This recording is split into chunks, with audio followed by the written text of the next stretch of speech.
ಇವತ್ತಿನ ಅತಿಥಿ ಶಕೀಲ್ ಅಹಮ್ಮದ್ ಅವರು, ಹಾಗೂ ಈ ಕಾರ್ಯಕ್ರಮವನ್ನು ನಡೆಸಿಕೊಳ್ಳಿಕ್ಕಿದ್ದಾರೆ ಅಮಿತ್ ರೆಡ್ಡಿ ಅವರು. ಈ ಇಬ್ಬರನ್ನು ವೇದಿಕೆ ಮೇಲೆ ಪ್ರೀತಿಯಿಂದ ಬರಮಾಡಿಕೊಳ್ತಾ ಇದ್ದೇನೆ. ಮೊದಲಿಗೆ ಇವತ್ತಿನ ರಂಗತಜ್ಞರು ನಮ್ಮೊಂದಿಗಿರುವಂತಹ ಶಕೀಲ್ ಅಹಮ್ಮದ್ ಅವರ ಒಂದು ಸಣ್ಣ ಪರಿಚಯ. ಲೋಣಿ ಬಿಕೆ ಊರಿನವರಾದ ಶಕೀಲ್ ಅಹಮ್ಮದ್ ಸಾಂಪ್ರದಾಯಿಕ ಮತ್ತು ಸಮಕಾಲೀನ ರಂಗಭೂಮಿಯ ತಂತ್ರಗಳನ್ನು ಬೆಸೆಯುವುದರ ಮೂಲಕ ತಮ್ಮದೇ ಆದ ರಂಗ ತರಬೇತಿಯನ್ನು ಸೃಷ್ಟಿಸುತ್ತಿರುವುದಲ್ಲದೆ ಅದರ ಪ್ರಯೋಗಕ್ಕಾಗಿ ಸ್ಪಿನ್ನಿಂಗ್ ಟ್ರೀ ಥಿಯೇಟರ್ ಕಂಪನಿ ಎಂಬ ಸಂಸ್ಥೆಯನ್ನು ಹುಟ್ಟುಹಾಕಿದ್ದಾರೆ. ನೀನಾಸಂ ಹಾಗೂ ಸಿಂಗಾಪುರಿನ ಇಂಟರ್ ಕಲ್ಚರಲ್ ಥಿಯೇಟರ್ ಇನ್ಸ್ಟಿಟ್ಯೂಟ್ನಲ್ಲಿ ಅಭಿನಯ ಕುರಿತು ತರಬೇತಿ ಪಡೆದಿರುತ್ತಾರೆ. ಬರ್ಲಿನ್ನ ಇಂಟರ್ನ್ಯಾಷನಲ್ ಸಿಂಪೋಜಿಯಂನಲ್ಲಿ ITIಯನ್ನು ಪ್ರತಿನಿಧಿಸಿರುತ್ತಾರೆ. ITIನಲ್ಲಿ ಕೇರಳದ ಕೂಡಿಯಟ್ಟಂ, ಜಪಾನಿನ ನೋ ಥಿಯೇಟರ್, ಚೀನಾದ ಬೀಜಿಂಗ್ ಒಪೆರಾ ಹಾಗೂ ಇಂಡೋನೇಷ್ಯಾದ ವಯಾಂಗ್ ಎಂಬ ಏಷ್ಯಾದ ಪ್ರಮುಖ ಸಾಂಪ್ರದಾಯಿಕ ರಂಗ ಪ್ರಕಾರಗಳೊಂದಿಗೆ ಇಂಗ್ಲೆಂಡ್ನ ಫಿಲಿಪ್ ಝಲೀಯರ್ ಅವರೊಂದಿಗೆ ಸೈಕಲಾಜಿಕಲ್, ಆಸ್ಟ್ರೇಲಿಯಾದ ಅರ್ನಿ ನೀಮ್ ಅವರೊಂದಿಗೆ ಸ್ಟ್ಯಾನಿಸ್ಲಾವಸ್ಕಿ ಮತ್ತು ಮೈಕಲ್ ಜೇಕಾಫ್ ತರಬೇತಿ, ಬ್ರೆಜಿಲ್ನ ಲೀಲಾ ಅನಾಜಿನ್ ಅವರೊಂದಿಗೆ ಕರ್ಫೋರಿಯಲ್ ಮೈಮ್ ಮತ್ತು ಅಂಪ್ರೋಪೊಲಿ ಥಿಯೇಟರ್, ಅರ್ಜೆಂಟೀನಾದ ಗಿರ್ಜೋಮಾ ಆಂಜೆಲನಲ್ಲಿ ಅವರೊಂದಿಗೆ ವಿಂಡಾ ಡ್ಯಾನ್ಸ್ ಮತ್ತು ಕೌನ್ಲಿಂಗ್ ಎಂಬ ಸಮಕಾಲೀನ ರಂಗಭೂಮಿಯ ತಂತ್ರಗಳಲ್ಲಿ ತರಬೇತಿಯನ್ನು ಪಡೆದಿರುತ್ತಾರೆ. ಜನಮನದಾಟ ತಂಡದಲ್ಲಿ ನಟರಾಗಿ ಹಾಗೂ ಪ್ಯಾರಿಸ್ನ ಪಾದುದ್ವೈ, ಕ್ಯಾನೆಪೋ, ಕಾಸ್ ಮತ್ತು ಇಶಾಕ್ ಥಿಯೇಟರ್ ಕಂಪನಿಗಳಲ್ಲಿ ಕರ್ನಾಟಕದ ಹಲವು ತಂಡಗಳಲ್ಲಿ ಹಾಗೂ ರಂಗಶಾಲೆಗಳಲ್ಲಿ ತರಬೇತುದಾರರಾಗಿ ಮತ್ತು ನಿರ್ದೇಶಕರಾಗಿ ಕಾರ್ಯನಿರ್ವಹಿಸಿರುತ್ತಾರೆ. ಪ್ರಸ್ತುತ ಸ್ಪಿನ್ನಿಂಗ್ ಟ್ರೀ ಥಿಯೇಟರ್ ಕಂಪನಿಯ ನಟ ಹಾಗೂ ನಿರ್ದೇಶಕರಾಗಿ ಕೆಲಸ ಮಾಡುತ್ತಿದ್ದಾರೆ. ಇವರ ನಿರ್ದೇಶನದ ನಾಟಕಗಳು ಉಳಿದ ದೇಶಗಳು, ರೇಖೆಗಳು, ಮದುವೆ ಹೆಣ್ಣು, ಉಳಿದ ಸಾಕ್ಷಿಗಳು, ಅಪರಿಚಿತಗಳಿಗೆ ಹಾಗೂ for a bite of food ಮುಂತಾದ ನಾಟಕಗಳನ್ನು ನಿರ್ದೇಶನ ಮಾಡಿರ್ತಾರೆ. ನಮ್ಮ ನಿರ್ದಿಗಂತದ ನೇಹದ ನೇಯ್ಗೆ ರಂಗತಜ್ಞರೊಂದಿಗೆ ಮಾತುಕತೆಯಲ್ಲಿ ಇವತ್ತು ನಮ್ಮ ಜೊತೆ ಅತಿಥಿಯಾಗಿ ಬಂದಿದ್ದಾರೆ. ನಿಮಗೆ ಪ್ರೀತಿಯ ಸ್ವಾಗತ ಸರ್. ಈ ಕಾರ್ಯಕ್ರಮವನ್ನು ನಿರ್ವಹಣೆ ಮಾಡಲಿರುವಂಥ ನಮ್ಮ ಅಮಿತ್ ಜೆ ರೆಡ್ಡಿ ಅವರ ಒಂದು ಸಣ್ಣ ಪರಿಚಯ. ಚಿತ್ರದುರ್ಗ ಜಿಲ್ಲೆಯವರಾದ ಅಮಿತ್ ಸಿವಿಲ್ ಇಂಜಿನಿಯರಿಂಗ್ ಪದವೀಧರರು. ರಂಗಾಯಣದ ಭಾರತೀಯ ರಂಗಶಿಕ್ಷಣ ಕೇಂದ್ರದಲ್ಲಿ ನಾಟಕ ಡಿಪ್ಲೊಮಾ ಪಡೆದು Rangayana, Ranga Shankara repertory, Indian ensemble, theatre samurai, Nirdiganta, Natyalekha ರಂಗಸಮೂಹ ಸೇರಿದಂತೆ ಹಲವಾರು ರಂಗ ತಂಡಗಳಲ್ಲಿ ರಂಗಭೂಮಿಯ ಬೇರೆ ಬೇರೆ ಆಯಾಮಗಳಲ್ಲಿ ಕೆಲಸ ಮಾಡಿದ್ದಾರೆ. ಆಷಾಢದ ಒಂದು ದಿನ, ಮದುವೆ ಹೆಣ್ಣು, ಧರ್ಮಪುರಿಯ ದೇವದಾಸಿ, ಚಿತ್ರಲೇಖೆ, ಸಂಗ್ಯಾಬಾಳ್ಯ ಮುಂತಾದ ನಾಟಕಗಳಲ್ಲಿ ಅಭಿನಯಿಸಿರುವ ಇವರ ಬೆಂದ ಕಾಲ್ ಆನ್ ಟೋಸ್ಟ್, ಅಗ್ನಿ ಮತ್ತು ಮಳೆ, ಮಿಸ್ ಜೂಲಿ, ತಹತಃ, ಈ ಮೋಹವೆಲ್ಲ ಇಳಿದು ಹೋಗಲಿ, ಚಂದ್ರಗಿರಿ ತೀರದಲ್ಲಿ, ಮರ್ಚೆಂಟ್ ಆಫ್ ವೆನಿಸ್ ಮುಂತಾದ ನಾಟಕಗಳನ್ನು ನಿರ್ದೇಶಿಸಿದ್ದಾರೆ. ಇವರು ಜಾನ್ ಲೋಗನ್ ರಚಿಸಿರುವ ಚಿತ್ರಕಲೆಗಾರ ಮಾರ್ಕ್ ರೋತ್ಕೋನ ಕುರಿತಾದ ಕಲಾವಿಮರ್ಶಾತ್ಮಕ ರೆಡ್ ನಾಟಕವನ್ನು ಹಾಗೂ ಯಾಲ್ ಫಾರ್ಬರ್ರ ಮೊಲೋರಾ ನಾಟಕಗಳನ್ನು ಕನ್ನಡಕ್ಕೆ ಅನುವಾದಿಸಿದ್ದಾರೆ. ಇವರ ನಿರ್ದೇಶನದ ನಾಟಕಗಳು ಮೈಸೂರು ಬಹುರೂಪಿ ರಾಷ್ಟ್ರೀಯ ನಾಟಕೋತ್ಸವ, ರಂಗಶಂಕರ ಕನ್ನಡ ನಾಟಕೋತ್ಸವ ಹಾಗೂ ನೀನಾಸಂ ರಂಗಶಿಕ್ಷಣ ಕೇಂದ್ರ ನಾಟಕೋತ್ಸವಗಳಲ್ಲಿ ಪ್ರದರ್ಶನ ಕಂಡಿವೆ. ಪ್ರಸ್ತುತ ಅಮಿತ್ ರಂಗಾಯಣದ ರಂಗಶಾಲೆಯ ಶಿಕ್ಷಕರಾಗಿ ಕೆಲಸ ನಿರ್ವಹಿಸುತ್ತಿದ್ದಾರೆ. ನಿಮಗೂ ಕೂಡ ಈ ಕಾರ್ಯಕ್ರಮಕ್ಕೆ ಪ್ರೀತಿಯ ಸ್ವಾಗತವನ್ನು ಕೋರ್ತಾ ಈ ಮಾತುಕತೆಯನ್ನು ನಡೆಸಿಕೊಡ್ಬೇಕಾಗಿ ಕೇಳಿಕೊಳ್ತಾ ಇದ್ದೇನೆ. ಎಲ್ರಿಗೂ ನಮಸ್ಕಾರ. ಈ ಒಂದು ಸಂವಾದವನ್ನು ನಿಮ್ಮೆಲ್ಲರ ಪ್ರತಿನಿಧಿಯಾಗಿ ನಾನಿಲ್ಲಿ ಕೂತು ನಡೆಸ್ಕೊಡ್ತೇನೆ. ಮೊದಲ ಪ್ರಶ್ನೆ, ಶಕೀಲ್ರವರು ನೀನಾಸಂ ಪದವೀಧರರು. ಅದಕ್ಕಿಂತ ಮುಂಚೆ ಅವರು ಒಂದು ಸರ್ಕಾರಿ ಶಾಲೆಯ ಶಿಕ್ಷಕರಾಗಿದ್ದವರು. ಆಮೇಲೆ ITI, ಆಮೇಲೆ ಇತ್ತೀಚೆಗೆ ಕೆಂಟ್ ಯೂನಿವರ್ಸಿಟಿ, ಇಲ್ಲೆಲ್ಲ ತಮ್ಮ ರಂಗ ತರಬೇತಿಯನ್ನು ಪಡೆದುಕೊಂಡು ಬಂದಿದ್ದಾರೆ. ಶಕೀಲ್ರವರಿಗೆ ನನ್ನ ಮೊದಲನೇ ಪ್ರಶ್ನೆ, ಮೂಲತಃ ಒಬ್ಬ ವ್ಯಕ್ತಿಯಾಗಿ ಶಕೀಲ್ ಯಾರು?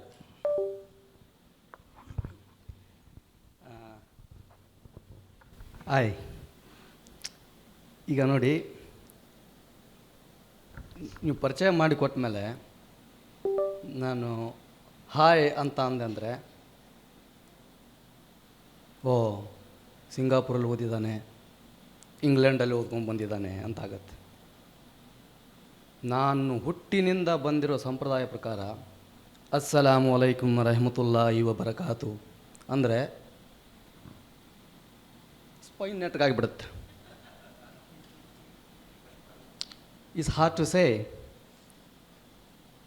ನಮಸ್ತೆ ಅಂದರೆ ಹಾಂ ನಮ್ಮವನು.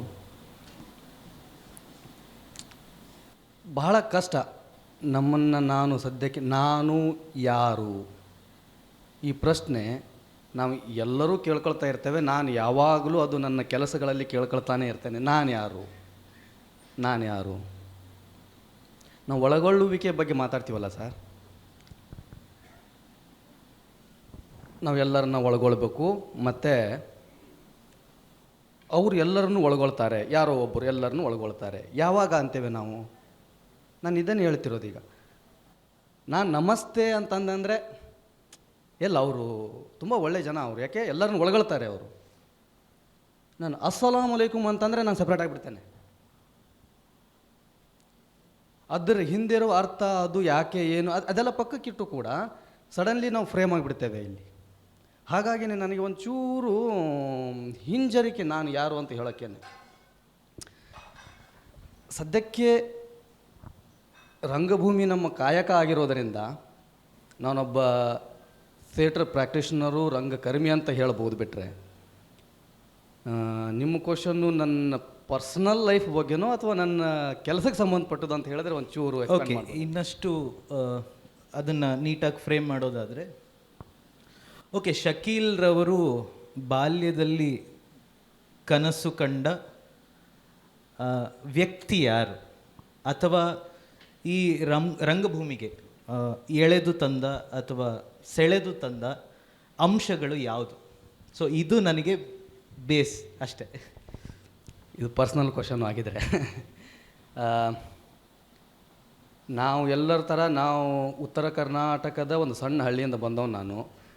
ಅಲ್ಲಿ ಬೆಳೀತಾ ನಾವು ಈ ಆವಾಗವಾಗ ವರ್ಷಕ್ಕೊಂದೊಂದು ಸಾರಿ ಆಗುವ ಈ ಜಾನಪದ ನಾಟಕಗಳನ್ನು ನೋಡ್ಕೊಂಡು ಬೆಳೆದವರು.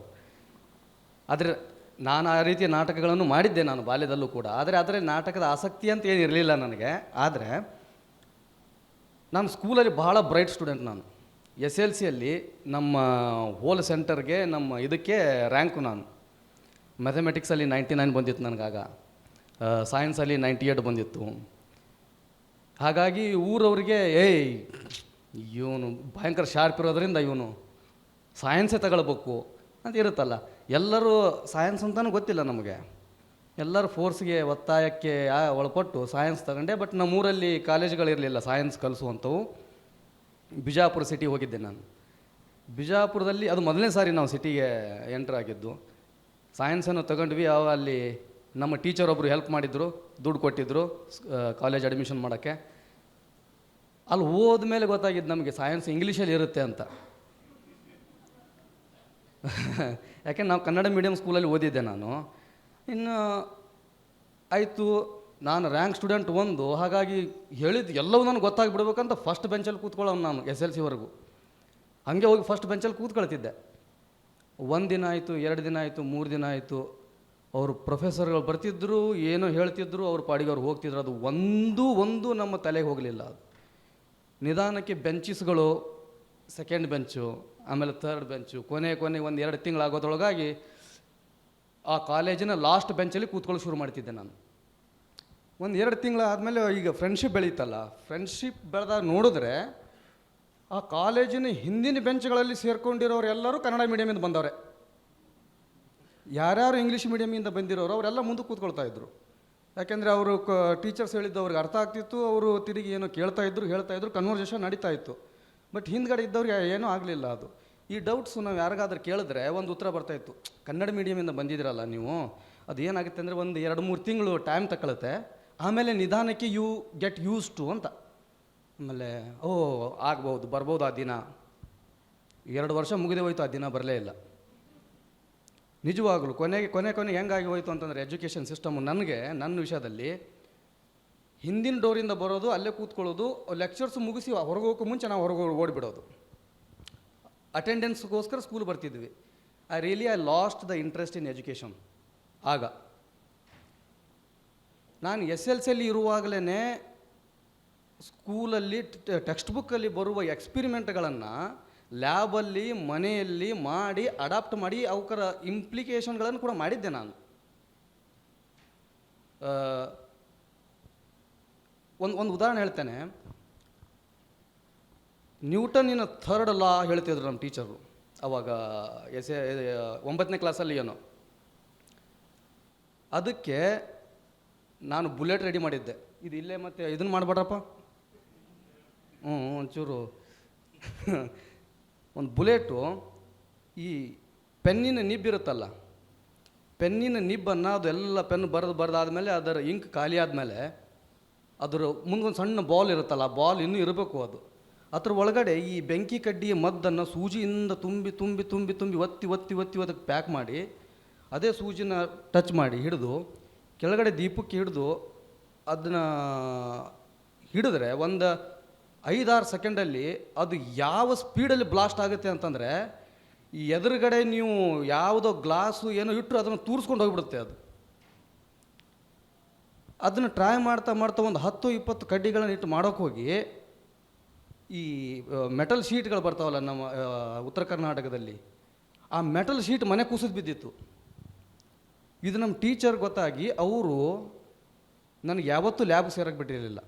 ನಾನು ಲ್ಯಾಬ್ಗೆ ಹೋಗ್ತೀನಿ ಅಂತ ಅವ್ರು ಬಂದು ನಿಂತ್ಕೊಂಡು ನೋಡೋರು. ಅವರು ಇದರ ನೆಕ್ಸ್ಟ್ ವರ್ಷನ್ ಅಲ್ವಾ ಎಜುಕೇಷನ್ನು, ಅಂದರೆ ನಾವು PUC ಸೈನ್ಸ್ ಸ್ಟಡಿ ಮಾಡ್ತೇನೆ ಅಂತಂದರೆ ಲಾಗಳಲ್ಲ, ಅದರ ಒಂದು ವರ್ಡೂ ಕೂಡ ವಿಜ್ಞಾನ ಅಂತಂದರೆ ಇಷ್ಟು ಕಠಿಣ ಆಗೋಯ್ತು ನನಗೆ, ಸಾಧ್ಯನೇ ಇಲ್ಲ ಅಂತ ಅನಿಸ್ಬಿಡ್ತು.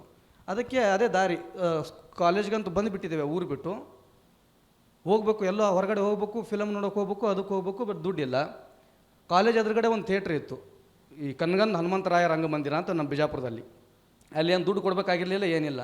ಕಾಲೇಜ್ ಬಿಡೋದು, ಅಲ್ಲಿ ಹೋಗಿ ಕೂತ್ಕೊಳ್ತಿದ್ವಿ ಫ್ರೀಯಾಗಿ. ಅವಾಗವಾಗ ಏನೋ ನಾಟಕಗಳು ಮಾಡ್ತಾಯಿದ್ರು, ಮುಗಿತಾ ಇದ್ವು. ಅದು ನೋಡ್ತಾ ನೋಡ್ತಾ ನೋಡ್ತಾ ಅವಾಗ ನನಗೆ ನಾಟಕ ಮಾಡ್ಬೇಕಂತ ಅನಿಸಿದ್ದು. ಹಾಗಾಗಿನೇ ನಾನು ಕಾಲೇಜ್ ಮುಗಿತಿದ್ದಂಗೆ D.Ed ಮಾಡಿದೆ. ಯಾಕೆಂದರೆ ಮನೆಯವರು ಅವಾಗ ಹೇಳ್ತಿದ್ರು, D.Ed ಮಾಡಿದ ತಕ್ಷಣ ನಿಮ್ಗೆ ಜಾಬ್ ಸಿಕ್ಕಿಬಿಡುತ್ತೆ ಟೀಚರ್, ಅದೇ ಒಂದು ಈಸಿಯಾಗಿ ಬೇಗ ಜಾಬ್ ಸಿಗೋದು ಬಡವರಿಗೆ ಅಂತಲೇ ಮಾಡಿಸಿದ್ದು ಅದು. ಯಾಕೆಂದರೆ PUC D.Ed ಅಪ್ಲೈ ಮಾಡಿಬಿಡ್ಬೇಕು, ಪ್ರೈಮರಿ ಸ್ಕೂಲ್ ಟೀಚರ್ ಆಗಿಬಿಡ್ಬೇಕು, ಲೈಫ್ ಸೆಟ್ಲ್ ಆಗೋಯ್ತು. ಆಯಿತು, ನಾನು D.Ed ಮಾಡಿದೆ. D.Ed ಮೈಸೂರಲ್ಲಿ ತಗೊಂಡೆ ನಾನು. ಏನಕ್ಕೆ, ಬೆಂಗಳೂರಲ್ಲಿ ಸೀಟ್ ಸಿಗಲಿಲ್ಲ, ಮೈಸೂರಲ್ಲಿ ತಗೊಂಡೆ. ಒಂದೇ ಕಾರಣಕ್ಕೆ, ಅದು ಬೆಂಗಳೂರು ಮೈಸೂರಿಗೆ ಹತ್ತಿರ ಆಗುತ್ತೆ, ಎಲ್ಲಾದರೂ ಆ್ಯಕ್ಟಿಂಗ್ ಮಾಡೋ ಜಾಗ ಸಿಗುತ್ತೇನೋ ಅಕ್ಕಪಕ್ಕ ಅಂತ. ಆವಾಗ ಉತ್ತರ ಕರ್ನಾಟಕದಿಂದ ಬಂದವರು ನಮಗೆ. ಅದೇ ಕಾರಣಕ್ಕೆ ಮೈಸೂರು ಬಂದಾಯಿತು. ಆವಾಗ ಇಲ್ಲಿ ಬಂದು ನಾಟಕಗಳನ್ನು ನೋಡಿ ಏನೋ D.Ed ಮುಗಿದೋಯ್ತು. ಮುಂದೆ ಬೆಂಗಳೂರಲ್ಲಿ ಯಾರೋ ಒಬ್ಬರು ಸಿಕ್ಕರು, ಇಲ್ಲ ನೀವು ಹಾಗೆಲ್ಲ ಆ್ಯಕ್ಟಿಂಗ್ ಮಾಡೋಕ್ಕೆ ಬರೋದಿಲ್ಲ, ನೀವು ನೀನಾಜಮ್ಗೆ ಹೋಗಿ ಕಲ್ತ್ಕೊಂಡು ಬರ್ರಿ ಅಂತಂದರು. ಅವಾಗ ಅವ್ರಿಗೆ ಕೇಳಿದ್ದು ನಾನು, ನೀನಾಜಮ್ ಏನು ಅಂತ. ಇಲ್ಲ ಅವ್ರು ಆ್ಯಕ್ಟಿಂಗ್ ಹೇಳ್ಕೊಡ್ತಾರೆ, ಹೋಗ್ರಿ. ನಾನು ಸುಟ್ಕೇಸ್ ಎತ್ಕೊಂಡು ಹೋಗಿದ್ದೆ ರಾತ್ರಿನೇ ಅವತ್ತೇ. ಅವ್ರು ಹೇಳಿರೋ ಮಾರನೇ ದಿನ ಸುಟ್ಕೇಸ್ ತೊಗೊಂಡು ಹೋಗಿ ಅಲ್ಲಿ ಆಫೀಸ್ ಎದುರುಗಡೆನೇ ಇಲ್ಲಿ ಆ್ಯಕ್ಟಿಂಗ್ ಎಲ್ಲಿ ಹೇಳ್ಕೊಡ್ತಾರೆ ಅಂತ ಕೇಳಿದ್ದೆ ಅವರಿಗೆ, ಪ್ರಿನ್ಸಿಪಾಲ್ರಿಗೆ, ಐತಾಳ್ ಮೇಸ್ಟ್ರಿಗೆ. ಅವರು ಓಕೆ ಇರೋ ವಿಷಯನ ಹೇಳಿ, ಅದು ಹಾಗಲ್ಲ ಹಿಂಗಲ್ಲ, ಇದು ಕೋರ್ಸು, ಇದು ಪ್ರೊಸೆಸ್ ಇರುತ್ತೆ, ನೀವು ಹಂಗೆಲ್ಲ ಹೇಳಿದ್ಮೇಲೆ ಅವಾಗ 2007ರಲ್ಲಿ ನಾನು ಫಸ್ಟ್ ನೀನಾಜಮ್ ವರ್ಕ್ಶಾಪು ಶುರುವಾಗಿದ್ದು, ಬೇಸಿಗೆ ಶಿಬಿರ. ಆಗ ನಾನು ಬೇಸಿಗೆ ಶಿಬಿರ ಜಾಯ್ನ್ ಆಗಿ ಮುಂದೆ ಕಂಟಿನ್ಯೂ ಮಾಡಬೇಕನ್ನೋದ್ರೊಳಗಾಗಿ ಜಾಬ್ ಆಗಿಬಿಟ್ಟಿತ್ತು ನಂದು. ಟೀಚರ್ ಜಾಬ್ ಆಯಿತು. ಆಗ ನಮ್ಮ ರಘುನಂದನ್ ಸರು ಅಕ್ಷರ ಸರ್ ಹತ್ರ ಕರ್ಕೊಂಡೋಗಿ, ಇವನು ಅಪ್ಲಿಕೇಶನ್ ಹಾಕ್ತಾನೆ, ತಗೊಳ್ಬೇಡಿ ಇವನಿಗೆ ಟೀಚರ್ ಜಾಬ್ ಆಗಿದೆ, ಅದು ಭಾಳ ಇಂಪಾರ್ಟೆಂಟು, ಕಳಿಸ್ಕೊಡಿ ಅಂತ. ಆಮೇಲೆ ಅಕ್ಷರ ಸರ್ ನಮಗೆ, ಇಲ್ಲ ನೀನಾಜಮಲ್ಲಿ ಒಂದು ವ್ಯವಸ್ಥೆ ಇದೆ, ನೀವು ಗೌರ್ಮೆಂಟ್ ಟೀಚರ್ ಆಗಿದ್ದರೆ 2 ವರ್ಷ ನೀವು ಜಾಬ್ ಕಂಪ್ಲೀಟ್ ಮಾಡಿದ್ರೆ ಅದು ಪ್ರೊಫೆಷನಲ್ ಪೀರಿಯಡ್ ಅನಿಸುತ್ತೆ, ಅದು ಕಂಪ್ಲೀಟ್ ಆದಮೇಲೆ ನೀವು ಅಪ್ಲೈ ಮಾಡ್ಬೋದು, ನಿಮಗೆ ಡೆಪ್ಟೇಷನ್ ಮೇಲೆ ಕರ್ಸ್ಕೊಳ್ತಾರೆ, ಅಂದರೆ ನಿಮಗೆ ಜಾಬ್ ಇರುತ್ತೆ, ಪೇಮೆಂಟು ಬರ್ತಿರುತ್ತೆ, ನೀವು ಬಂದು 1 ವರ್ಷ ಕೋರ್ಸು ಮುಗಿಸ್ಬೋದು ಅಂತ.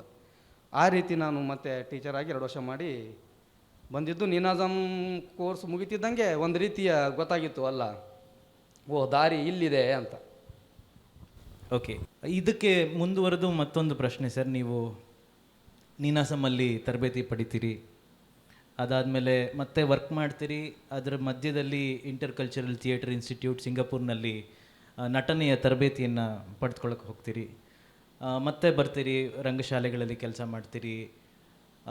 ಇತ್ತೀಚೆಗೆ ಕೆಂಟ್ ಯೂನಿವರ್ಸಿಟಿಗೆ, ಯುರೋಪ್ನ ಕೆಂಟ್ ಯೂನಿವರ್ಸಿಟಿಗೆ ಕೂಡ ಹೋಗಿ ಬರ್ತೀರಿ. ಓಕೆ, ಸೊ ರಂಗಭೂಮಿಯ ಸರಕುಗಳನ್ನು ಅಂತ ತಿಳ್ಕೊಳ್ಳೋದಾದರೆ, ಅಂದರೆ ಈ ಇನ್ಫಾರ್ಮೇಷನ್ ಅನ್ನೋದನ್ನು ಈ ಜಾಗಗಳಿಂದ ಏನೇನೆಲ್ಲ ಹೊತ್ತು ತಂದ್ರಿ? ನೀನಾಸಮ್ಮಿಂದ ಏನು ತಂದ್ರಿ, ITIಯಿಂದ ಏನು ತಂದ್ರಿ, ಇತ್ತೀಚೆಗೆ ಹೋದ ಕೆಂಟ್ ಯೂನಿವರ್ಸಿಟಿಯಿಂದ ಏನು ತಂದ್ರಿ?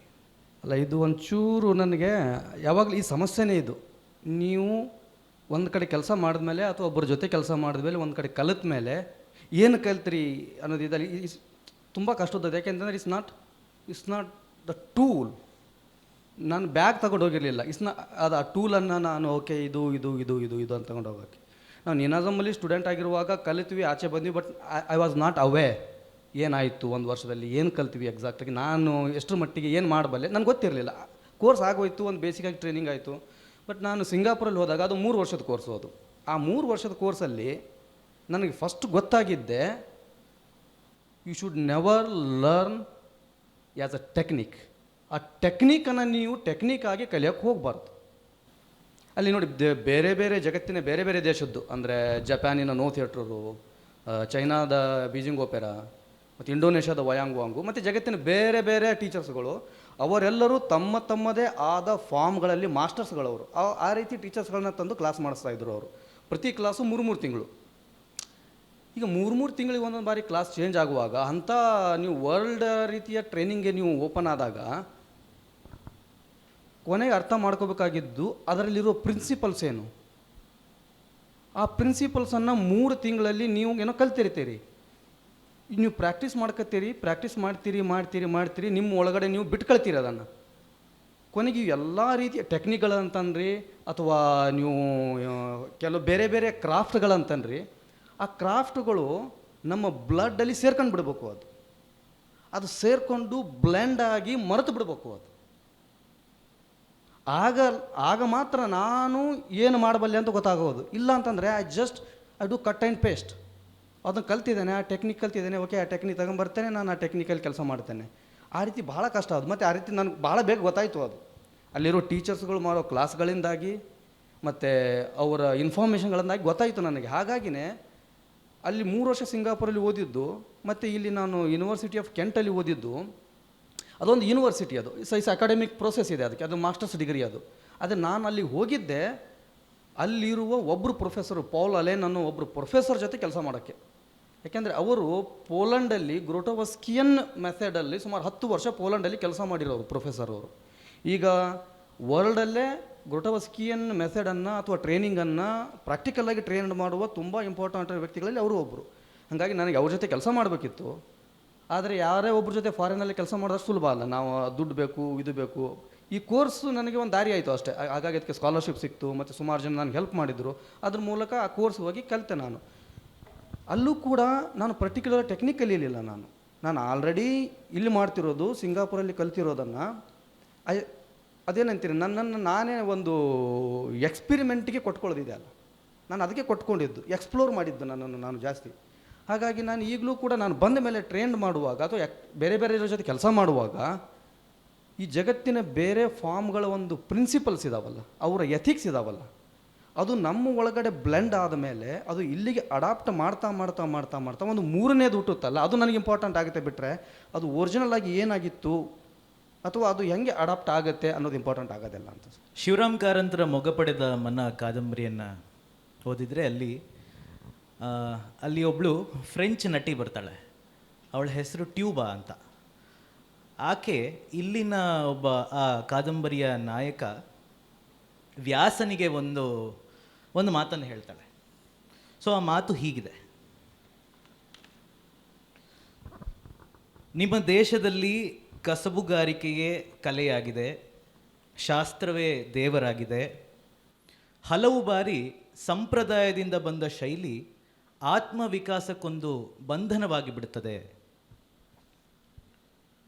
ನಿಮ್ಮ ಮನಸ್ಸಿನಲ್ಲಿ ಏನಾದರೂ ಒಂದನ್ನು ತೋರಿಸಬೇಕು ಅಂತ ತೋರದಿದ್ದರೆ ಕೇವಲ ಶಾಸ್ತ್ರ ಒಂದೇ ಏನು ಪ್ರಯೋಜನ? ಈ ಥರನ ಅಭ್ಯಾಸ ಕಲೆಯಾಗಿ ಕಾಣಿಸೋದಿಲ್ಲ, ಆದರೆ ಈ ಅಭ್ಯಾಸ ಇಲ್ಲದೆಯೂ ಕೆಲಸ ಮುಂದುವರಿಯೋದಿಲ್ಲ ಅಂತ ಶಿವರಾಮ್ ಕಾರಂತರು ಹೇಳ್ತಾರೆ. ಈ ಸಾಂಪ್ರದಾಯಿಕ ಕಲೆಯನ್ನು ನೀವು ಕಲ್ತಿದ್ದೀರಿ ಮತ್ತು ಆತ್ಮ ವಿಕಸಿಸುವ ಕಲೆಯನ್ನು ನೀವು ಕಲ್ತಿದ್ದೀರಿ. ಓಕೆ, ಈ ಮಾತುಗಳನ್ನು, ಈ ಮೇಲಿನ ಸಾಲುಗಳನ್ನು ನಿಮ್ಮ ಅನುಭವದ ಮುಖಾಂತರ ಹೇಳೋದಾದರೆ ಏನು? ಈಗ ನೋಡಿ, ನಮಗೆ ಆ್ಯಕ್ಟ್ರೆಸ್ಗಳಿಗೆ ಆ ರೀತಿ ಅದರ ಥಿಯೇಟ್ರಲ್ಲಿ ಸ್ಟೇಜ್ ಮೇಲೆ ಆ ರೀತಿಯ ಎಕ್ಸ್ಪ್ಲೋರೇಷನ್ ಬೇಕು ನಮಗೆ. ಈ ಅಪ್ರೋಚಸ್ಗಳಿದಾವಲ್ಲ, ಸಿಂಪಲಾಗಿ ನೋಡಿದ್ರೆ ಒಂದು ಈಸ್ಟರ್ನ್ ಅಪ್ರೋಚ್ ಅಂತಿದೆ, ಒಂದು ವೆಸ್ಟರ್ನ್ ಅಪ್ರೋಚ್ ಅಂತ ಇದೆ. ನಮ್ಮ ಈಸ್ಟರ್ನ್ ಅಪ್ರೋಚ್ ಎಲ್ಲವೂ ಇಸ್ ಅ ಟ್ರೆಡಿಷ್ನಲ್ ಅಪ್ರೋಚು. ಅದು ನಮ್ಮ ಚೈನಾಯಿಂದಾಗಲಿ, Japan, Indonesia, Korea, India, Sri Lanka ಯಾವುದೇ ಆದರೂ ನಮ್ಮ ಎಲ್ಲರಿಗೂ ಒಂದು ಸಂಪ್ರದಾಯ ಅಂತ ಇದೆ. ಅಲ್ಲಿಯ ರೀತಿಯ ರಂಗಭೂಮಿಗಳಿದ್ದಾವೆ. ಪ್ರತಿಯೊಂದು ದೇಶದಲ್ಲೂ ಅವರವರದೇ ಆದ ತುಂಬ ಸಾವಿರಾರು ವರ್ಷಗಳಿಂದ ಕೆಲಸ ಮಾಡಿರುವ ರಂಗಭೂಮಿಗಳಿದ್ದಾವೆ. ಅವರು ಅದನ್ನು ಬಹಳ ಕ್ಲಾಸಿಕ್ಕಾಗಿಯೂ ಕೂಡ ಡೆವಲಪ್ ಮಾಡಿದ್ದಾರೆ, ಅದಕ್ಕೆ ಟೆಕ್ನಿಕ್ಗಳು ಡೆವಲಪ್ ಮಾಡಿದ್ದಾರೆ. ಈಗ ವೆಸ್ಟಲ್ಲಿ ಆ ರೀತಿಯ ಟ್ರೆಡಿಷ್ನಲ್ ಥಿಯೇಟ್ರ್ ಇಲ್ಲದೆ ಇದ್ರೂ ಸುಮಾರು ಈ ಶತಮಾನದಲ್ಲಿ, ಸುಮಾರು 19ನೇ ಶತಮಾನದಿಂದ ಹಿಡಿದು ಇಲ್ಲಿಯವರೆಗೂ ನಮ್ಮಲ್ಲಿ ಯಾವ ರೀತಿ ಸಂಪ್ರದಾಯದ ರಂಗಭೂಮಿ ಬೆಳೆದು ಮಾಸ್ಟರ್ಸ್ಗಳು ಕ್ರಿಯೇಟ್ ಆಗಿದ್ದಾರೋ ಅದೇ ರೀತಿಯಲ್ಲಿ ಅವರು ಮಾಡರ್ನ್ ಥಿಯೇಟ್ರಲ್ಲಿ ಮಾಸ್ಟರ್ಸ್ಗಳಾಗಿದ್ದಾರೆ. ಆ ರೀತಿಯ ಫಾರ್ಮ್ಗಳು ಕ್ರಿಯೇಟ್ ಮಾಡಿದ್ದಾರೆ ಅವರು. ಈ ಎರಡರ ಕೊಡುಕೊಳ್ಳುವಿಕೆ ನಮಗೆ ಭಾಳ ಇಂಪಾರ್ಟೆಂಟು. ಯಾಕೆಂದರೆ ಈಗ ನಾವು ಬದುಕ್ತಾ ಇರೋದಿದೆಯಲ್ಲ, ಅದು ಇಸ್ ಅ ಗ್ಲೋಬಲ್ ಟೈಮ್. ಅದು ನಾವು ಐಲ್ಯಾಂಡ್ ಅಲ್ಲ. ನಾವು ಎಂಥದೇ ಸಂಪ್ರದಾಯ ಮಾಡಿದ್ರು, ಏನೇ ಮಾಡಿದರೂ ನಾವು ಯಾವಾಗಲೂ ಇನ್ನೊಂದ್ರ ಜೊತೆ ಕನೆಕ್ಟ್ ಆಗೇ ಇರಬೇಕು, ಮತ್ತು ಯಾವಾಗಲೂ ಇನ್ನೊಂದ್ರ ಜೊತೆ ಕೊಡುಕೊಳ್ಳುವಿಕೆ ಮಾಡ್ತಾನೇ ಇರಬೇಕು. ನಾವು ಹಾಗೆ ಎಲ್ಲವನ್ನು ಬಿಟ್ಟು ನನ್ನದೇ ತಂತ್ರ, ನನ್ನದೇ ಟೆಕ್ನಿಕ್ಕು, ಅಥವಾ ನನ್ನದೇ ಜಾಗ, ನನ್ನದೇ ಜನ, ಇವರಿಗೋಸ್ಕರ ಮಾತ್ರ ನಾನು ಹೀಗೆ ಮಾಡ್ತೇನೆ ಅಂತ ಅನ್ನೋದಿದೆಯಲ್ಲ, ಅದಾಗೋದಿಲ್ಲ ಈಗ. ಅದಕ್ಕೋಸ್ಕರನೇ ನಮಗೆ ಈ ಎರಡು ತಂತ್ರಗಳೇನಿದಾವಲ್ಲ, ಈಸ್ಟ್ ಆ್ಯಂಡ್ ವೆಸ್ಟ್ ಅನ್ನೋ ಫಿಲಾಸಫಿಗಳಿಂದ ಹಿಡಿದು, ಟೆಕ್ನಿಕ್ಕಿಂದ ಹಿಡಿದು ಪ್ರೊಸೆಸ್ಗಳವರೆಗೂ ಮರ್ಜ್ ಆಗಬೇಕು ನಮಗೆ. ಯಾಕೆ ಅಂತಂದರೆ ನೋಡಿ, ಥಿಯೇಟ್ರಲ್ಲಿ ಎಷ್ಟು ರೀತಿಯ ಫಾರ್ಮ್ಸ್ಗಳಿದ್ದಾವೆ, ಎಷ್ಟು ರೀತಿಯ ಪ್ರಾಕ್ಟೀಷನರ್ಸ್ಗಳು ಬಂದು ಹೋಗಿದ್ದಾರೆ, ಎಷ್ಟು ರೀತಿಯ ಡೈರೆಕ್ಟರ್ಸ್ಗಳು ಬಂದು ಹೋಗಿದ್ದಾರೆ. ಎಲ್ಲರಿಗೂ ಅವರವರದೇ ಆದ ಒಂದು ಫಾರ್ಮ್ ಇದೆ, ಅವರವರದೇ ಆದ ಒಂದು ಟೆಕ್ನಿಕ್ ಇದೆ, ಅವರವರದೇ ಆದ ಒಂದು ಪ್ರೊಸೆಸ್ ಇದೆ, ಅವರವರದೇ ಆದ ಒಂದು ಸ್ಟೈಲ್ ಇದೆ. ಹೀಗಾಗಿಯೇ ನಾವು ಒಂದೇ ನಾಟಕವನ್ನು ಎಷ್ಟು ಜನ ಡೈರೆಕ್ಟರ್ಗಳು ಮಾಡಿದರೂ ಅದು ಬೇರೆ ಬೇರೆ ಬೇರೆ ಬೇರೆ ಬೇರೆ ಬೇರೆ ರೀತಿ ಆಗ್ತಿರುತ್ತೆ. ಅದು ಮತ್ತು ಬೇರೆ ಬೇರೆ ಸ್ಟೈಲಲ್ಲಿ ಆಗ್ತಿರುತ್ತೆ. ಈಗ ನಾನು ರಿಯಾಲಿಸ್ಟಿಕ್ಕು ಅಥವಾ ರಿಯಾಲಿಸಮ್ ಅನ್ನೋ ಒಂದು ಫಾರ್ಮಲ್ಲಿ ನಾನು ಟ್ರೈನ್ಡ್ ಆಗಿದ್ದೇನೆ ಅಂತ ಆದರೆ, ಹೌದು, ನನಗೆ ಈ ರೀತಿಯ ಅಭಿನಯ ನನಗೆ ಬರುತ್ತೆ. ಈಗ ನಾನು ರಿಯಾಲಿಸ್ಟಿಕ್ ರೀತಿಯಲ್ಲಿ ಕೆಲಸ ಮಾಡದೇ ಇರುವಂತಹ ಯಾವುದೋ ಒಬ್ಬ ಡೈರೆಕ್ಟ್ರು ಅದೇ ನಾಟಕವನ್ನು ತಗೊಂಡಾಗ ಈ ನಟನ ಜೊತೆ ಕೆಲಸ ಮಾಡೋಕ್ಕೆ ಸಾಧ್ಯ ಇದೆಯಾ? ಇಲ್ಲ, ಭಾರಿ ಕಷ್ಟ ಆಗಿಬಿಡುತ್ತೆ ಅದು. ಹಾಗಾಗಿ ಈ ಸ್ಟೇಜ್ಗಿದೆ ಅಲ್ಲ, ಅದಕ್ಕೆ ಒಂದು ಲಿಮಿಟೇ ಇಲ್ಲದೆ ಇರೋ ಪಾಸಿಬಿಲಿಟಿ ಇರೋದು ಸ್ಟೇಜ್ಗೆ. ಇವು ಎಲ್ಲದರ ಪ್ರಿನ್ಸಿಪಲ್ಸ್ಗಳು ಗೊತ್ತಿದ್ದರೆ I can adapt, I can work, I can develop. ಹಾಗೆಯೇ ಅದಕ್ಕೆ ಹೇಳಿದ್ದು, ಈ ಸ್ಟಾನಿಸ್ಲಾವಸ್ಕಿಯಿಂದ ಹಿಡಿದು ಗ್ರೋಟೋವಸ್ಕಿ, ಮೆಹರ್ಹಾಲ್ಡು, ಈಗಿನ ಯೂಜಿನಿಯಾ ಬಾರ್ಬಾವರೆಗೂ ಇವರೆಲ್ಲರೂ ತಮ್ಮದೇ ಆದ ಎಲ್ಲ ಒಂದು ರೀತಿಯ ಪ್ರೊಸೆಸ್ಗಳನ್ನು ಬೆಳೆಸಿದ್ದಾರೆ. ಇವರಿಗೆ ಟ್ರೆಡಿಷನ್ ಇಲ್ಲ. ಆದರೆ ಈಸ್ಟಲ್ಲಿ ಟ್ರೆಡಿಷ್ನಲ್ ಫಾರ್ಮ್ಗಳಿದ್ದಾವೆ. ಆದರೆ ಕಾಂಟೆಂಪ್ರರಿ ಥಿಯೇಟರ್ಸ್ ಮಾಡ್ತಿರೋರಿಗಿದೆ ಅಲ್ಲ, ನಾವು ಒಂದು ರೀತಿಯ ಸ್ಟ್ರಕ್ ಆಗಿದ್ದೇವೆ. ನಮಗೆ ಆ ಕಡೆ ಪೂರ್ಣ ಪ್ರಮಾಣದ ಟ್ರೆಡಿಷ್ನಲ್ ಥಿಯೇಟ್ರನ್ನ ಅರ್ಥ ಮಾಡ್ಕೊಂಡು ಅದನ್ನು ವರ್ಕ್ ಮಾಡ್ಕೊಳಕ್ಕಾಗ್ತಿಲ್ಲ. ನಮ್ಮದೇ ಆದ ಒಂದು ಮಾಡರ್ನ್ ಥಿಯೇಟರ್ನ ಅಥವಾ ಕಾಂಟೆಂಪ್ರರಿ ಥಿಯೇಟರ್, ನನ್ನದೇ ಸ್ಟೈಲು, ನನ್ನದೇ ಟೆಕ್ನಿಕ್ ಅಂತ ಡೆವಲಪ್ ಆಗಿಲ್ಲ ಯಾವ್ದು.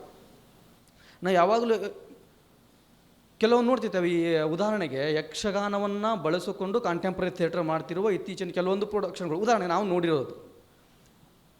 ಅಲ್ಲಿ ಏನಾಗುತ್ತೆ, ಅದರ ಆಧಾರದ ಮೇಲೆ ಒಂದು ಪರ್ಫಾರ್ಮೆನ್ಸ್ ಬೆಳೆಯೋದಿಲ್ಲ. ವಿ ಬಾರೋ ದ ಟೆಕ್ನಿಕ್ಸ್. ಇಲ್ಲ, ನಾನು ಪೂರ್ತಿ ಕಾಂಟೆಂಪ್ರರಿ ಥಿಯೇಟರ್ ಮಾಡ್ತಿದ್ದೇನೆ ಅಂತಂದರೆ ಅದು ಯಾವುದೋ ಒಂದು ವೆಸ್ಟರ್ನ್ ಥಿಯೇಟರಿನ ಮಾದರಿ ಆಗಿರುತ್ತೆ. ಈ ಮರ್ಜ್ ಆಗಿರಬೇಕಾದ್ರು ಬಹಳ ಇಂಪಾರ್ಟೆಂಟು. ಮರ್ಜ್ ಅದು ಯಾವ ರೀತಿ ಆಗಬೇಕು ಅಂತಂದರೆ, ಅದು ವರ್ಷಾನುಗಟ್ಟಲೆಯ ಎರಡೂ ರೀತಿಯ ಟ್ರೈನಿಂಗಲ್ಲಿ ಅದು ಮರ್ಜ್ ಆಗಿ, ಬ್ಲೆಂಡ್ ಆಗಿ, ಅದು ತನ್ನದೇ ಆದ ಒಂದು ಹೊಸ ರೂಪ ಪಡ್ಕೊಳ್ಬೇಕು. ಈಗ ನಮ್ಮ ಸದ್ಯದ ತುರ್ತಿನ ಅವಶ್ಯಕತೆ ಅಂದರೆ ಅದು. ಇದು ಒಬ್ಬ ನಟ ಶಕೀಲ್ಗೆ ನನ್ನ ಪ್ರಶ್ನೆ. ನಟನ ವೃತ್ತಿ ಜೀವನದ ನೀವು ಅಂದುಕೊಳ್ಳುವ ಅತ್ಯಮೂಲ್ಯವಾದ ಕೌಶಲ್ಯಗಳು ಯಾವುದು? ಮೊನ್ನೆ ಸರ್ ಹೇಳಿದರು, theatre is a bastard art ಅಂತ. ಅದು ಅಂತ ಅರ್ಥ ಎಲ್ಲದ ಕಡೆಯಿಂದನೂ ಅದು ತಗೊಳ್ಬೇಕು ಅಂತ. ನಿಜ, ಅದು ಎಲ್ಲದ ಕಡೆಯಿಂದನೂ ತಗೊಳ್ಬೇಕು, ಆದರೆ ಎಲ್ಲವನ್ನು ಮಾಡಬಾರ್ದು. You should choose.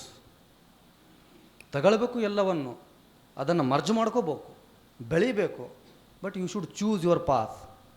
ನಿಮ್ಮ ಟೆಕ್ನಿಕ್, ನಿಮ್ಮ ಪ್ರೋಸೆಸ್ ಮತ್ತು ನಿಮ್ಮ ಎಕ್ಸ್ಪ್ರೆಷನ್, ಆ ಚಾಯ್ಸ್ ಮಾಡ್ಕೊಂಡಿರೋ ದಾರಿ ಕ್ಲಿಯರ್ ಆಗ್ತಿದ್ದಂಗೆ ನನಗೆ ಇಂಪಾರ್ಟೆಂಟ್ ಯಾವುದು ಅಂತ ಗೊತ್ತಾಗಕ್ಕೆ ಶುರು ಆಗುತ್ತೆ.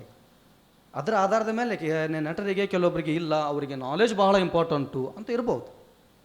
ಇಲ್ಲ ಅವರಿಗೆ ಅವರ ಫಿಸಿಕಲ್ ಬಾಡಿ ಭಾಳ ಇಂಪಾರ್ಟೆಂಟು, ಈ should be like A gymnastic, like a circus player, ಆ ಥರ ಇರಬೇಕು ಅಂತ ಇರ್ಬೋದು.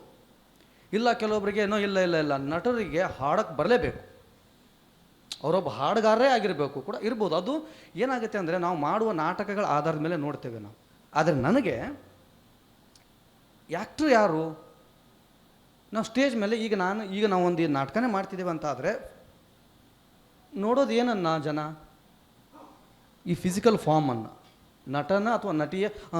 ನಾನು ಮತ್ತೆ ಹೇಳ್ಬೇಕು ಇದನ್ನು, ನಟ ಅಂತ ನಾನು ಯಾವಾಗ ಪದ ಬಳಸ್ತೀನೋ ಅದು ಎರಡೂ ಹೌದು, ನಟಾನು ನಟಿನೂ. ಮತ್ತು ಕೆಲವರು ಬೇಜಾರು ಮಾಡ್ಕೊಂಡ್ಬಿಡ್ತಾರೆ, ಆಮೇಲೆ ಹಿಡ್ಕೊತಾರೆ ಅವರಲ್ಲಿ. ಅದು ಹೆಂಗೆ ನಿಮಗೆ ಕನ್ಸರ್ನೇ ಇಲ್ಲ ನಮ್ಮ ಬಗ್ಗೆ. ಇಲ್ಲ, ನಟ ಅಂತಂದರೆ ಇದು ಕೂಡಿಯಾಟಮಲ್ಲಿ ಹೇಳ್ತಾರೆ, ನಮ್ಮ ಗುರುಗಳು ಹೇಳ್ತಿದ್ರು, ನಟ ಅದು ಗಂಡು ಅಲ್ಲದ ಹೆಣ್ಣೂ ಅಲ್ಲದ ರೂಪ. ಅದು ಇಂಡಿವಿಜುವಲ್ ಆಗಿ ನೀನು ಗಂಡಾಗಿರ್ಬೋದು ಅಥವಾ ಹೆಣ್ಣಾಗಿರ್ಬೋದು, ಆದರೆ ನಿನ್ನ ಒಳಗಡೆ ಇರುವ ನಟ ಇದೆಯಲ್ಲ ಅದು ಗಂಡು ಅಲ್ಲ ಹೆಣ್ಣು ಅಲ್ಲ. ಅದು ಹಾಗಾಗಿ ನಟ ಅದು ಅಷ್ಟೇ. ಏನು ಹೇಳ್ತೀವಿ?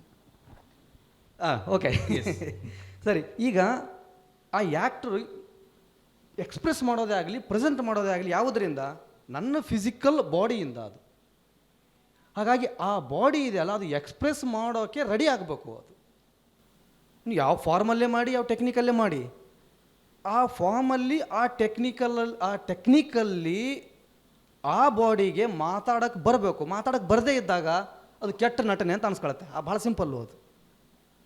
ಹೌದು, ಅದು ಟ್ರೈನಿಂಗು, ಹೌದು, physical training, vocal training.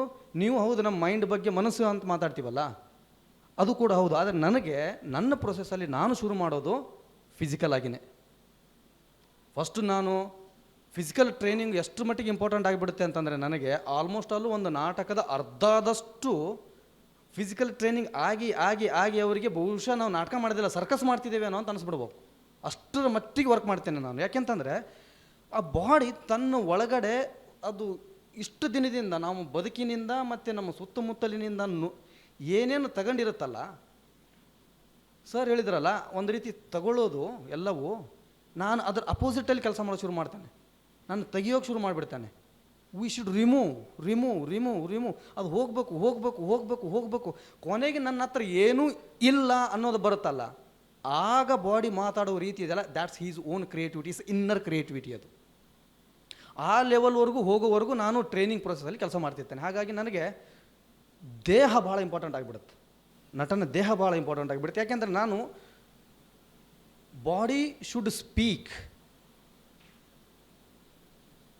And our voice should move our body in the presence of the mind ಅಂತ ನಂಬೋದು ನಾನು. ಅದು ವಾಯ್ಸ್ ಅಂತ ತಕ್ಷಣ ಓಕೆ ಮಾತು ಡೈಲಾಗ್ ಅಲ್ಲ, ಅದಕ್ಕೆಲ್ಲ. ಅದು ನನ್ನ ದೇಹವನ್ನು ಚಲಿಸೋಂಗೆ ಮಾಡಬೇಕು. ಅದು ನನ್ನ ದೇಹ ಇದೆಯಲ್ಲ ಅದು ಮಾತಾಡುವಂಗೆ ಆಗಬೇಕು in the presence of the mind. Mind ಯಾವತ್ತೂ ನಟನನ್ನು ಲೀಡ್ ಮಾಡಬಾರ್ದು. ಅದು ಯಾವಾಗ ಲೀಡ್ ಮಾಡೋಕ್ಕೆ ಶುರು ಮಾಡುತ್ತೋ it's become a intellectual. Actor should be instinct.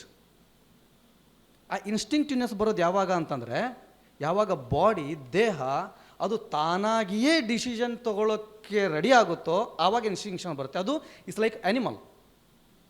ಪ್ರಾಣಿಗಳಿಗಿರುತ್ತಲ್ಲ ಒಂದು ಇನ್ಸ್ಟಿಂಕ್ಟಿವ್ ಕ್ವಾಲಿಟಿ ಇರುತ್ತಲ್ಲ, ಆ ಇನ್ಸ್ಟಿಂಕ್ಟಿವ್ ಕ್ವಾಲಿಟಿನ ನಾವು ಆ್ಯಕ್ಟರ್ಸ್ಗಳಲ್ಲಿ ಡೆವಲಪ್ ಮಾಡಬೇಕು.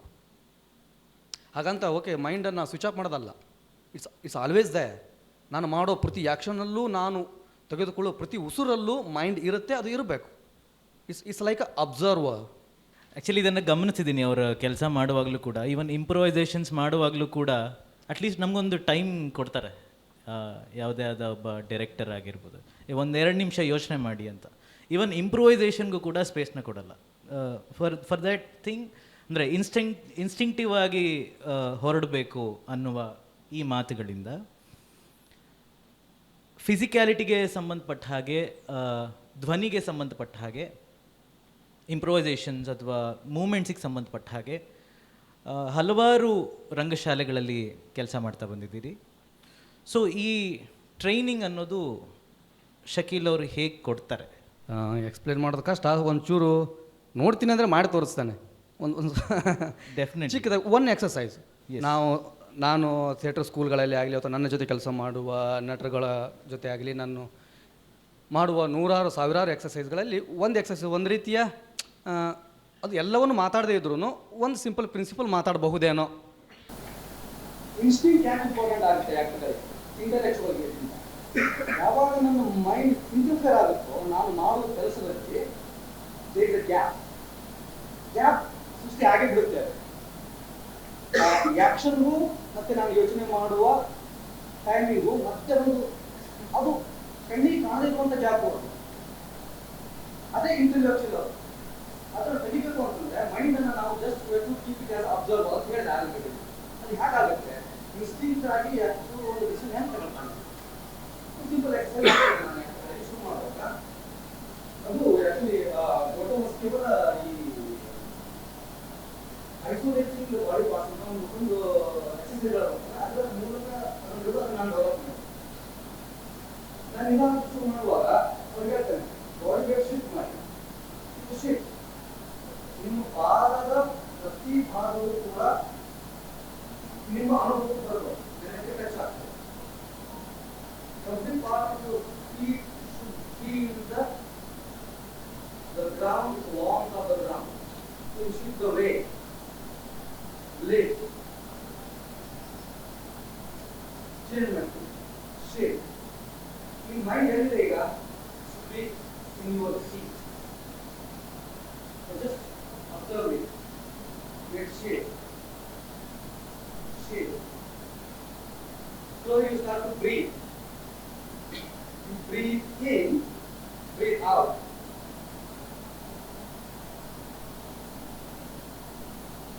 You press material. Then, when you breathe out, imagine that you are putting the roots. And therefore, ಬಿಡ್ತಾ ಇದೆ ಅಂತ ಅನ್ಕೊಳ್ಳಿ. Become so strong. Breathe out. And then almost I work for half an hour. ಅರ್ಥ ಆಗತ್ತೆ. You don't think anything. ಯಾವ email ಬರಬೇಕಾಗಿಲ್ಲ, ಯಾವ ಎಮೋಷನ್ಗಳು ಬರಬೇಕಾಗಿಲ್ಲ, ಯಾವ ರೀತಿ ಅಸೋಸಿಯೇಷನ್ಗಳು ಬರಬೇಕಾಗಿಲ್ಲ. Just breathe. ಲೆಟ್ ಇಟ್ ಮಾಡ್ತೀರಿ. Imagine that you are touching the roots. ಅಲ್ಲಿ ಬೇರು ಬಿಡ್ತಾ ಇದೆ. ಕೀಪ್ ಇದರ root. half an hour. Then slowly you increase the speed. Increase the speed. Press. Increase speed. Speed. Almost 1 hour ವರೆಗೂ just do this. Then ಒಂದೊಂದು ಗಂಟೆ ಅವಾಗ mind ಇಮೇಜ್ಗಳು ಬರ್ತಾವೆ, ಥಾಟ್ಸ್ಗಳು ಬರ್ತಾವೆ, ಯಾವ್ಯಾವ ಅಸೋಸಿಯೇಟ್ ಆಗಿರುತ್ತೆ ನಮಗೆ ಅವೆಲ್ಲ ಬರ್ತಾರೆ ನಿಧಾನ ಕಡಿಮೆಕ್ಕ ಹೋಗ್ತಾರೆ. ಯಾಕೆ ಮೈಂಡ್ ಸಾಧಿಸಿದ ಕಾರ್ಯ ಒಂದು ಗಂಟೆ ನಂತರ ನಾನು ಸಾಧು ಚೇಂಜ್ ಅಷ್ಟು ಯಾಕೆ legal details okay faster, so maybe on 5 or 6 or 9, then you start to get a physical jump. Okay, so jump ಇದೆ, but you don't decide. Maybe 2-3 ಬಾರಿ ಆದ್ಮೇಲೆ ಅಥವಾ 5 ಬಾರಿ ಆದ್ಮೇಲೆ 8 ಬಾರಿ ಆದ್ಮೇಲೆ you don't decide. Let your body to take a decision. Maybe jump again, maybe jump again. Just do. Okay. Jump ಇದೆ, ಆ ಬಾಡಿಗೆ ಆ ಟೈಮಲ್ಲಿ ಜಂಪ್ ಮಾಡ್ಕೊಳ್ಳೋಕ್ಕೆ ಉಸಿರ ಪ್ರಾಣ ಸುತ್ತದ. Slowly, ನಿಧಾನಕ್ಕೆ jump become bigger. Roll turn, stop, move. Then you start to change the possibility of the body. Jump ಮಾಡ್ತೀರಿ, you move, jump and stop. Move, jump, stop. He did that again. You stop, collapse. Come back. Move. Time you just stop. Go down. And ಕೆಳಗೆ ನೀವು sleep ಆಗಿ expand ಆಗೋದು ಒಳಗೆ is something happens in your body. Like the air goes up. ಒಂದು ಓದು ಉಟ್ಕೊಳ್ಳಿದೆ, ಒಂದು energy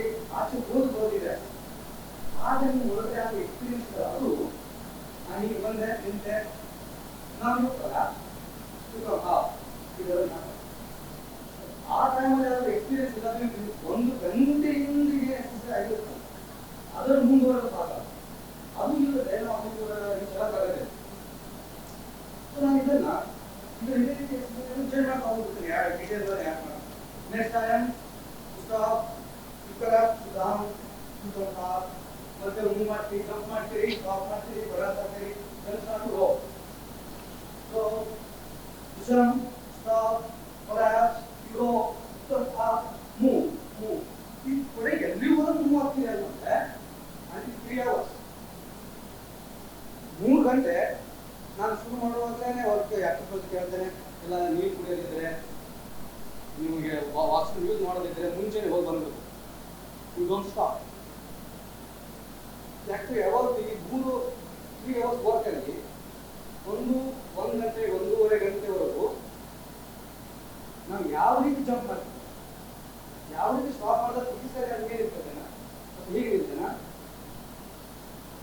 ಯಾವ ರೀತಿ ಬಾಡಿ ಸ್ಟಾಪ್ ಮಾಡುತ್ತೆ, ಈ ಎಲ್ಲ 1.5 ಗಂಟೆವರೆಗೂ use this all it's techniques.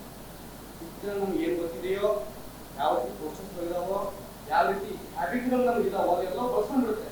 ಮಾಡುತ್ತೆ 1.5 ಗಂಟೆ ಒಳಗಾಗಿ ಸುಸ್ತಾಗುತ್ತೆ, ಬಾಡಿ ಸುಸ್ತಾಗುತ್ತೆ, ಮೈಂಡ್ ಸುಸ್ತಾಗುತ್ತೆ. ಎಲ್ಲಿವರೆಗೂ ಅಂತಂದ್ರೆ ಅದನ್ನೇ ನಾವು ಇನ್ನು ಏನು ಮಾಡೋಕ್ಕಾಗೋದಿಲ್ಲ. ಆ ಲೆವೆಲ್ಗೆ ರೀಚ್ ಆಗುತ್ತಲ್ಲ, ಆವಾಗ ಅವರ ಇನ್ನರ್ ಸ್ಟ್ರೈಟ್ ಇನ್ನರ್ ಬ್ರೇಕ್ ಖಾಲಿ ಆಗ್ಬಿಡುತ್ತಲ್ಲ ನನಗೆ, ನನ್ನ ಮೈಂಡ್ ಕೂಡ 1.5 ಗಂಟೆ ನಂತರ ಅದು ಮೈಂಡ್ ಶುರು ಮಾಡುತ್ತೆ. Go back body okay right ಮಾಡಿ, ನೀನು ನನ್ನ ಕಣ್ಣು ಮಾಡೋಕ್ಕಾಗುತ್ತೆ. ಆವಾಗ ನೋಡಿ ಮೈಂಡು ಅಬ್ಸರ್ವ್ ಆಗುತ್ತೆ. ಆವಾಗ ನಾವು ಮಾಡೋ ಪ್ರತಿ ಆಕ್ಷನ್ನು, ಪ್ರತಿ ಪೋಸ್ಟರು, ಪ್ರತಿ ಎಕ್ಸ್ಪ್ರೆಷನ್ ನೀವು ಆ ಹೊಸತನ ಬರಬೇಕು ಅಂತಂದ್ರೆ ಈ ಹಳೆದೆಲ್ಲ ಪ್ರತಿದಿನ ಅದು ಓಕೆ ಒಂದ್ಸರಿ ಮಾಡಾಯಿತು, ಅದು ಬಂದ್ಬಿಡ್ತು ನಮಗೆ, ಮತ್ತೆ ನಾಳೆ ನಾಳೆ ಮತ್ತೆ ಹಂಗೆ ಆಗ್ಬೇಕು. ಆ 1.5 ಗಂಟೆ ಕೊನೆಗೆ ಏನಾಗುತ್ತಲ್ಲ ಅದನ್ನು ಮಾತ್ರ ನಾವು ಈ ಲೆಕ್ಕೋಕೆ ಶುರು ಮಾಡ್ತೀವಿ.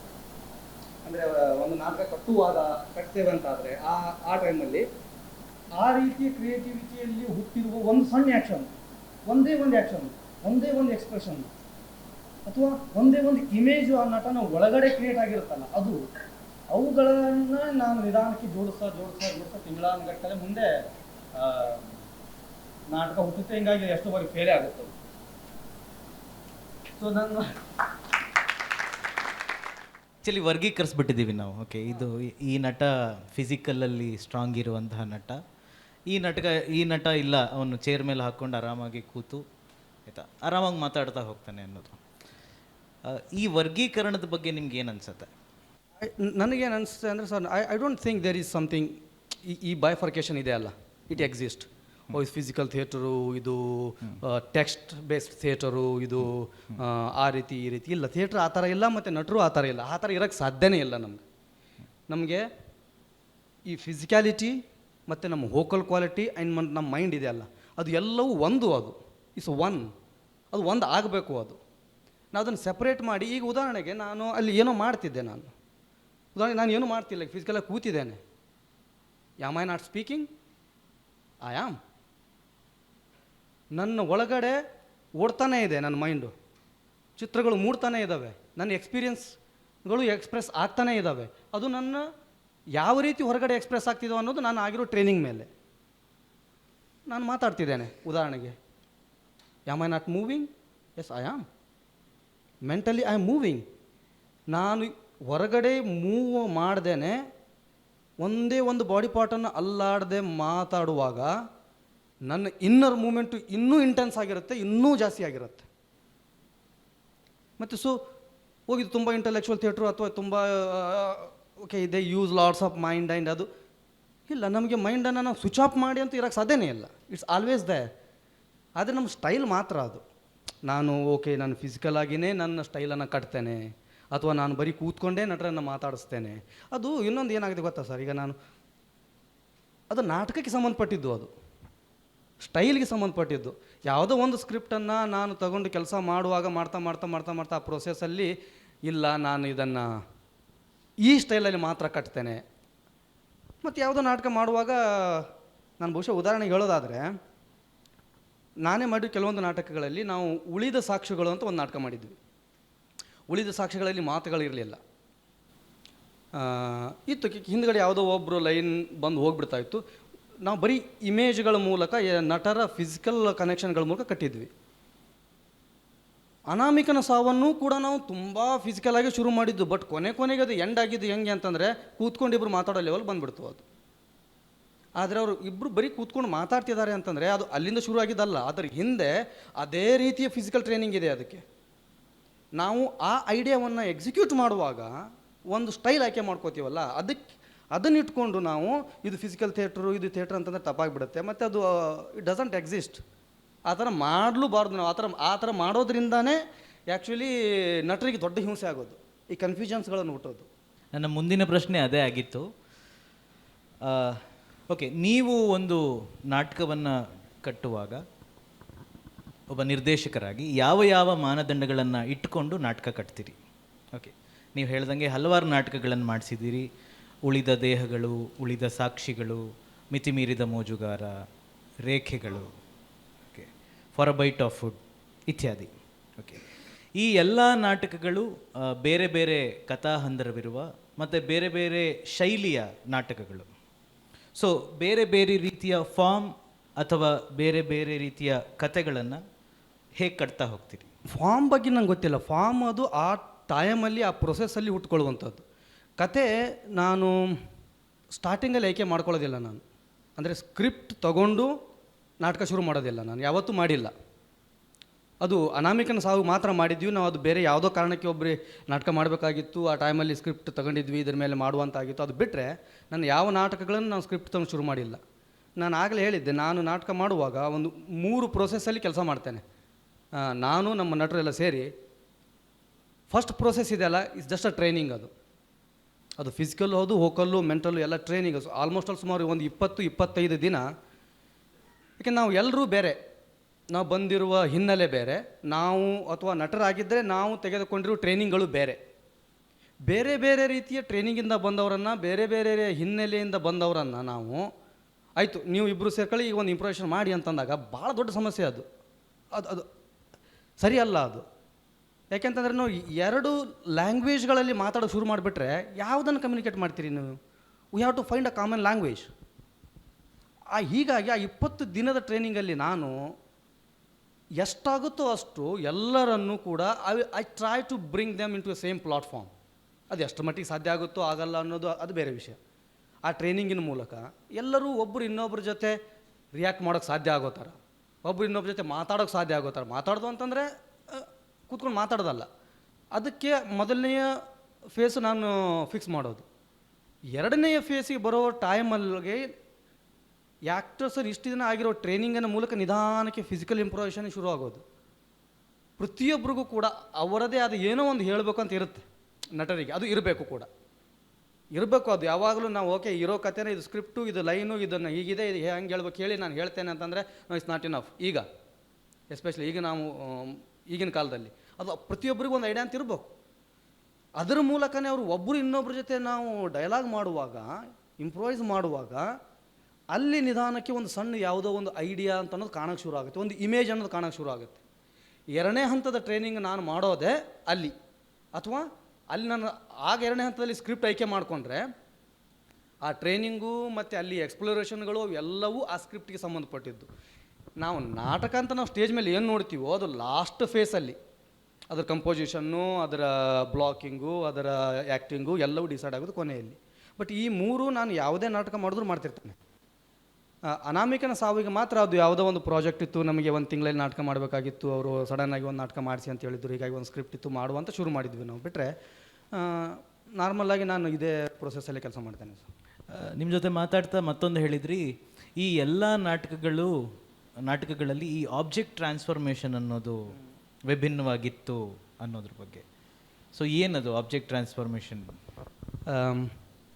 ನಾನೊಂದು ಒಂದು ವಿಡಿಯೋ ತೋರಿಸ್ತೇನೆ ನಿಮಗೆ ಆಬ್ಜೆಕ್ಟ್ ಟ್ರಾನ್ಸ್ಫಾರ್ಮೇಷನ್ ಬಗ್ಗೆ. ನಾನು ಈಗ ಈ ಟ್ರೈನಿಂಗ್ ಎಲ್ಲ ಆಗ್ತಾ ಕೊನೆಗೆ ಆ್ಯಕ್ಟರ್ಸ್ಗಳ ಜೊತೆ ಒಂದು ವರ್ಕ್ ಏನು ಮಾಡ್ತೇನೆ ಅಂದರೆ, ಯಾವುದಾದ್ರೂ ಒಂದು ಆಬ್ಜೆಕ್ಟನ್ನು ಚೂಸ್ ಮಾಡೋಕ್ಕೆ ಹೇಳ್ತೇನೆ. ಒಂದು ಆಬ್ಜೆಕ್ಟು, ಅದು ನ್ಯೂಸ್ ಪೇಪರೋ ಅಥವಾ ಒಂದು ಬಕೆಟೋ, ಟೇಬಲ್ಲೋ, ಚೇರೋ, ಏನೋ ಒಂದು ಆಬ್ಜೆಕ್ಟನ್ನು ಅವ್ರು ತಗೊಂಡು ಬರಬೇಕು. ಅದರ ಜೊತೆಗೆ ಅವರು ಒಂದು ಫಿಸಿಕಲ್ ಆ್ಯಕ್ಷನ್ ಸೀಕ್ವೆನ್ಸನ್ನು ಕ್ರಿಯೇಟ್ ಮಾಡಬೇಕು. ಯಾವುದೋ ಒಂದು ಸೀಕ್ವೆನ್ಸ್ ಕ್ರಿಯೇಟ್ ಆಗುತ್ತೆ. ಅದು ತುಂಬ ಕೆಲಸ ಮಾಡಬೇಕಾಗುತ್ತೆ ಅದಕ್ಕೆ ಆ ಒಂದು ಆ್ಯಕ್ಷನ್ ಸೀಕ್ವೆನ್ಸ್ ಕ್ರಿಯೇಟ್ ಮಾಡಬೇಕು ಅಂತಂದರೆ. ಯಾಕೆಂದರೆ ನಮಗೆ ಇರುವ ಒಂದು ಹ್ಯಾಬಿಚುವಲ್ ಇದು ಇದೆಯಲ್ಲ ರಿಯಾಕ್ಟ್ ಮಾಡುವ ರೀತಿ, ಅದರಿಂದ ಆಚೆ ಬಂದು ರಿಯಾಕ್ಟ್ ಮಾಡಬೇಕು ಆಬ್ಜೆಕ್ಟ್ ಜೊತೆ. ಆ ರೀತಿ ಕ್ರಿಯೇಟ್ ಆಗಿರುವ ಸೀಕ್ವೆನ್ಸನ್ನು ನೆಕ್ಸ್ಟು ಆ ಆಬ್ಜೆಕ್ಟ್ ತೆಗೆದು ಸೀಕ್ವೆನ್ಸ್ ಸೇಮ್ ಇಟ್ಟಾಗ ಬೇರೆ ಆಬ್ಜೆಕ್ಟ್ ಹಾಕಿದ್ರೆ ಏನಾಗುತ್ತೆ, ನನ್ನ ಬಾಡಿ ಯಾವ ರೀತಿ ರಿಯಾಕ್ಟ್ ಮಾಡುತ್ತೆ. ನಂತರ ಎರಡು ಆಬ್ಜೆಕ್ಟ್ನ ಎರಡು ನಟರ ಮಧ್ಯದ ಇಟ್ಟು ಅದನ್ನು ಇಂಪ್ರೂವೈಸ್ ಮಾಡಿದ್ರೆ ಆ ಎರಡು ಆಬ್ಜೆಕ್ಟ್ಗಳು ಮಾತಾಡೋಕ್ಕೆ ಸಾಧ್ಯ ಇದೆಯಾ.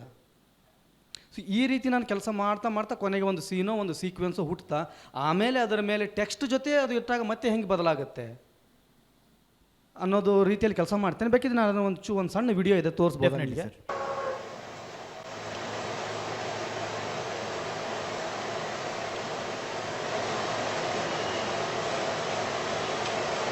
ನಾನು ನೀರನ್ನು ನೆಲದ ರಕ್ತ ಎಂದು ನಂಬಿದ್ದೇನೆ. ನಾನು ಸುಮಾರು ಜನರನ್ನು ನಂಬಿದ್ದೇನೆ. ಯುದ್ಧಗಳಲ್ಲಿ ಅಥವಾ ಗಲಭೆಗಳಲ್ಲಿ ಯಾವುದೋ ಒಂದು ಕಡೆ ಅಥವಾ ಎರಡೂ ಕಡೆ ತಪ್ಪುಗಳು ಇರಬಹುದು. ಆದರೆ ಅಲ್ಲಿ ಹರಿಯುವುದು ಮಾತ್ರ ಮಾನವನ ರಕ್ತ. ಒಂದು ರಾತ್ರಿ ನಾವು ನೀರು ಅಂತ ತಿಳಿದುಕೊಂಡಿದ್ದೆವು. ಬೆಳಗ್ಗೆ ಎದ್ದು ನೋಡಿದಾಗ ನನ್ನ ನಾಲಿಗೆಯೆಲ್ಲ ರಕ್ತಮಯವಾಗಿತ್ತು. ನಾನು ನನ್ನ ಗೆಳೆಯ ಅಲ್ಲೇ ಹತ್ತಿರದಲ್ಲೇ ಇದ್ದೆವು. ಅಲ್ಲಿ ಬಿದ್ದ ಬಾಂಬು ನಮ್ಮನ್ನು ನೆಲಕ್ಕೆ ಆಡಿತು. ನಾನು ಎದ್ದು ನೋಡಿದಾಗ ನನ್ನ ಗೆಳೆಯನ ತಲೆಯಿಂದ ಪಾದದವರೆಗೆ ಚರ್ಮ ಸುರಿದು ರಕ್ತ ಜಿನುಗುತ್ತಿತ್ತು. ಅವನು ಹನಿಹನಿಯಾಗಿ ಸೋರಿ ಹೋಗುತ್ತಿದ್ದ. ನಾನು ಕಣ್ಣು ಮುಚ್ಚಿ ದೇವರ ಹೆಸರು ಹೇಳಿಕೊಂಡು ಅವನ ಎದೆಯೊಳಗೆ ನಾನು ಬುಲೆಟ್ಗಳನ್ನು ಇಳಿಸಿದೆ.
ಮೊದಲನೇ ವಿಡಿಯೋದಲ್ಲಿ ಇಬ್ಬರು ಆ್ಯಕ್ಟ್ರೆಸ್ಗಳಿದ್ದಾರೆ. ಒಬ್ಬರ ಹತ್ರ ಗನ್ ಇದೆ, ಒಬ್ಬರ ಹತ್ರ ಒಂದು ಶೂಸ್ ಇದೆ.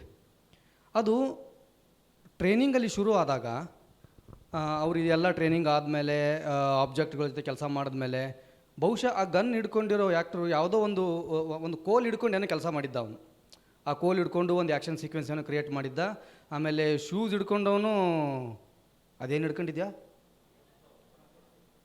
ಹಾಂ ಅವನೇನೋ ನಟ ಇಲ್ಲೇ ಇದ್ದಾನೆ ಒಬ್ಬ, ಅವನು ಆ ಬಿಂದಿಗೆನೋ ಏನೋ ಹಿಡ್ಕೊಂಡು ಕೆಲಸ ಮಾಡಿದ್ದ. ಅವನು ಆ ಆ್ಯಕ್ಷನ್ ಸೀಕ್ವೆನ್ಸನ್ನು ಕ್ರಿಯೇಟ್ ಮಾಡಿದ್ದ. ಆಮೇಲೆ ಕೊನೆಗೆ ಬೇರೆ ಬೇರೆಯ ಆಬ್ಜೆಕ್ಟ್ಗಳನ್ನು ಒಬ್ಬರು ಇನ್ನೊಬ್ಬರ ಜೊತೆ ಇಟ್ಟು ಇಂಪ್ರೂವೈಸ್ ಮಾಡ್ತಾ ಮಾಡ್ತಾ ಅದನ್ನು ಮಾಡೋಕ್ಕೂ ಮುಂಚೆ ನಾವು ಸುಮಾರು ಒಂದು 10-15 ದಿನ ಕೆಲಸ ಮಾಡಿದ್ವಿ. ಯಾಕೆಂದರೆ ಆ್ಯಕ್ಷನ್ ಸೀಕ್ವೆನ್ಸು ಫಿಕ್ಸ್ ಆಗಬೇಕು. ಅದು ಇಲ್ಲ ನಾನು ಮಡಿಕೆ ಇದೆ, ನಾನು ಇವನ ಜೊತೆ ಹೆಂಗೋ ಇಂಪ್ರೂವೈಸ್ ಮಾಡ್ತೇನೆ, ನೆಕ್ಸ್ಟ್ ಟೈಮ್ ಮತ್ತೊಬ್ಬ ಜೊತೆ ಮತ್ತೊಬ್ಬ ಥರ ಇಲ್ಲ. ನಮಗೆ ನಾನು ಮಾಡುವ ಆ್ಯಕ್ಷನ್ಸ್ಗಳು ಫಿಕ್ಸ್ ಆಗಬೇಕು. ಆವಾಗ ಮಾತ್ರ ಅದು ಇನ್ನೊಂದು ರೀತಿ ಮಾತಾಡೋಕ್ಕೆ ಸಾಧ್ಯ ಆಗೋದು. ಇಲ್ದಿದ್ರೆ ಅದು ಎಲ್ಲ ಕಲಸು ಮೇಲೆ ಹೋಗೋರು ಆಗಿಬಿಡುತ್ತೆ. ಅದು ನಮ್ಗೆ ಯಾವಾಗಲೂ ಒಂದು ಸ್ಟ್ರಕ್ಚರ್ ಬೇಕು. ಫಸ್ಟ್ ಇಂಪ್ರೂವೈಸ್ ಮಾಡೋಕ್ಕೂ ಮುಂಚೆ we have to improvise within that structure. ಇಲ್ಲ ನಾನು ಅಲ್ಲಿ ಒಬ್ಬ ಬಾತ್ರೂಮಲ್ಲಿ ಕೂತ್ಕೋತೇನೆ, ನಾನು ಇಲ್ಲಿ ಹೊರಗಡೆ ಕೂಗ್ತೇನೆ ಅಂತಂದರೆ ಆಗೋದಿಲ್ಲ. ಅದು ನಮಗಿಬ್ಬರು ಮಾತಾಡೋಕ್ಕೆ ಒಂದು ಕಾಮನ್ ಲ್ಯಾಂಗ್ವೇಜ್ ಬೇಕು. ಆ ಲ್ಯಾಂಗ್ವೇಜ್ ಮಧ್ಯೆ ಒಂದು ಸ್ಟ್ರಕ್ಚರ್ ಬೇಕು. ಆವಾಗ ಮಾತ್ರ ಕರೆಕ್ಟಾಗಿ ಮಾತಾಡೋಕ್ಕೆ ಸಾಧ್ಯ. ಅದು ಆವಾಗ ಇದೆಲ್ಲ ಆದಮೇಲೆ ಆ ಮಡಿಕೆ ಮತ್ತು ಕೋಲು ಅಥವಾ ಇನ್ನೊಬ್ಬನ ಏನೋ ತಗೊಂಡಿದ್ದ ಅದು ಎಲ್ಲ ಇಟ್ಟು ನೋಡಿದಾಗ ಬಹುಶಃ ಓಕೆ, ಈ ಕೋಲು ಮತ್ತು ಈ ಮಡಿಕೆ ಸೀಕ್ವೆನ್ಸ್ ಇದ್ದಾವಲ್ಲ ಇವು ಎರಡು ಮಾತಾಡ್ತಿದ್ದಾವೆ ಅಂತ ಅನ್ನಿಸ್ದಾಗ ಅವು ಎರಡನ್ನು ಡೆವಲಪ್ ಮಾಡ್ತಾ ಅವರ ಐಡಿಯಾಗಳೇನು, ಅದು ಯಾಕೆ ಅವರು ಮಾಡುವಾಗ ಆ ನಟನ ಮೈಂಡಲ್ಲಿ ಹುಟ್ಟುವ ಇಮೇಜಸ್ಗಳೇನು ಮತ್ತು ಇವ್ರ ಮೈಂಡಲ್ಲಿ ಹುಟ್ಟುವ ಇಮೇಜಸ್ಗಳೇನು, ಆ ರೀತಿ ನಾವು ಇವರನ್ನು ಮಾತಾಡಿಸ್ತಾ ಕೆಲಸ ಮಾಡೋ ಟೈಮಲ್ಲಿ ಪೇಪರಲ್ಲಿ ಆಗ ಒಂದು ಸಣ್ಣ ನ್ಯೂಸ್ ಬಂದಿತ್ತು, ಸ್ವೆಟ್ಲಾನಾ ಅಲೆಕ್ಸ್ವಿಚ್ ಅಂತ. ಅವರು ರಷ್ಯಾದ ರೈಟರು. ಈ ಸೆಕೆಂಡ್ ವರ್ಲ್ಡ್ ವಾರಲ್ಲಿ ಈ ಮಕ್ಕಳು, ಸಣ್ಣ ಸಣ್ಣ ಮಕ್ಕಳು ಏನು ಬದುಕಿದ್ರಲ್ಲ ವಾರಲ್ಲಿ, ಅವ್ರಿಗೆ ದೊಡ್ಡವರಾಗಿ ಎಲ್ಲ ಮುದುಕರಾಗಿದ್ದಾರೆ. ಅವ್ರಿಗೆ ಹೋಗಿ ಇವರು ಆ ವಾರ್ ಇನ್ಸಿಡೆಂಟನ್ನು ರೀಕಾಲ್ ಮಾಡುವ ಒಂದು ಡಾಕ್ಯುಮೆಂಟೇಷನ್, ಆ ಬುಕ್ಕು. ಅದು ಮೇ ಬಿ ಅದು ದ ಲಾಸ್ಟ್ ವಿಟ್ನೆಸ್ ಅಂತ ಏನೋ ಬುಕ್ಕು ಹೆಸರದು. ಅದರ ಸಣ್ಣ ಭಾಗ ಕನ್ನಡದಲ್ಲಿ ಟ್ರಾನ್ಸ್ಲೇಟ್ ಆಗಿ ಬಂದಿತ್ತು, ಅವರ ಒಪಿನಿಯನ್ಸ್ಗಳು. ಅದು ಹಿಂದ್ಗಡೆ ಒಬ್ಬ ನಡ್ಕೊಂಡು ಹೋಗುವಾಗ ಹೇಳೋ ಡೈಲಾಗ್ ಇದೆಯಲ್ಲ, ಅಲ್ಲಿಂದ ತಗೊಂಡು ಅದು ಪ್ಲೇನಾಗಿ ಹೇಳ್ತಾ ಹೋಗ್ತಿರ್ತಾನೆ ಅವನು. ನಮಗೆ ಯಾವಾಗ ಅದು ಓಕೆ, ನಾವು ವಾರ ಇದಕ್ಕೆ ಸಂಬಂಧಪಟ್ಟಂಗೆ ಮಾತಾಡ್ತಿದೆ ಅಂತ ಅಂದಾಗ ಬಹುಶಃ ಈ ಕೋಲನ್ನು ನಾವು ಗನ್ನಾಗಿ ಟ್ರಾನ್ಸ್ಫರ್ ಮಾಡ್ಬೋದೇನೋ. ಸೊ ಇನ್ನೊಬ್ಬನಿಗೆ ಮಡಿಕೆಯನ್ನು ಯಾವುದಕ್ಕೆ ಟ್ರಾನ್ಸ್ಫರ್ ಮಾಡ್ಬೋದು, ಉಳಿತೇನು? ಬಹುಶಃ ಒಂದು ಶೂ ಇಟ್ಟರೆ ಒಂದು ಶೂ ಮತ್ತು ಆ ಗನ್ನು ಮಾತಾಡುತ್ತಾ? ಈ ರೀತಿ ಎಕ್ಸ್ಪ್ಲೋರ್ ಮಾಡ್ತಾ ಮಾಡ್ತಾ ಮಾಡ್ತಾ ಆ ಆ್ಯಕ್ಷನ್ ಸೀಕ್ವೆನ್ಸ್ಗಳನ್ನು ಕಟ್ಟಿದ್ದು. ಇದು ಎರಡನೇ ಸೀಕ್ವೆನ್ಸು.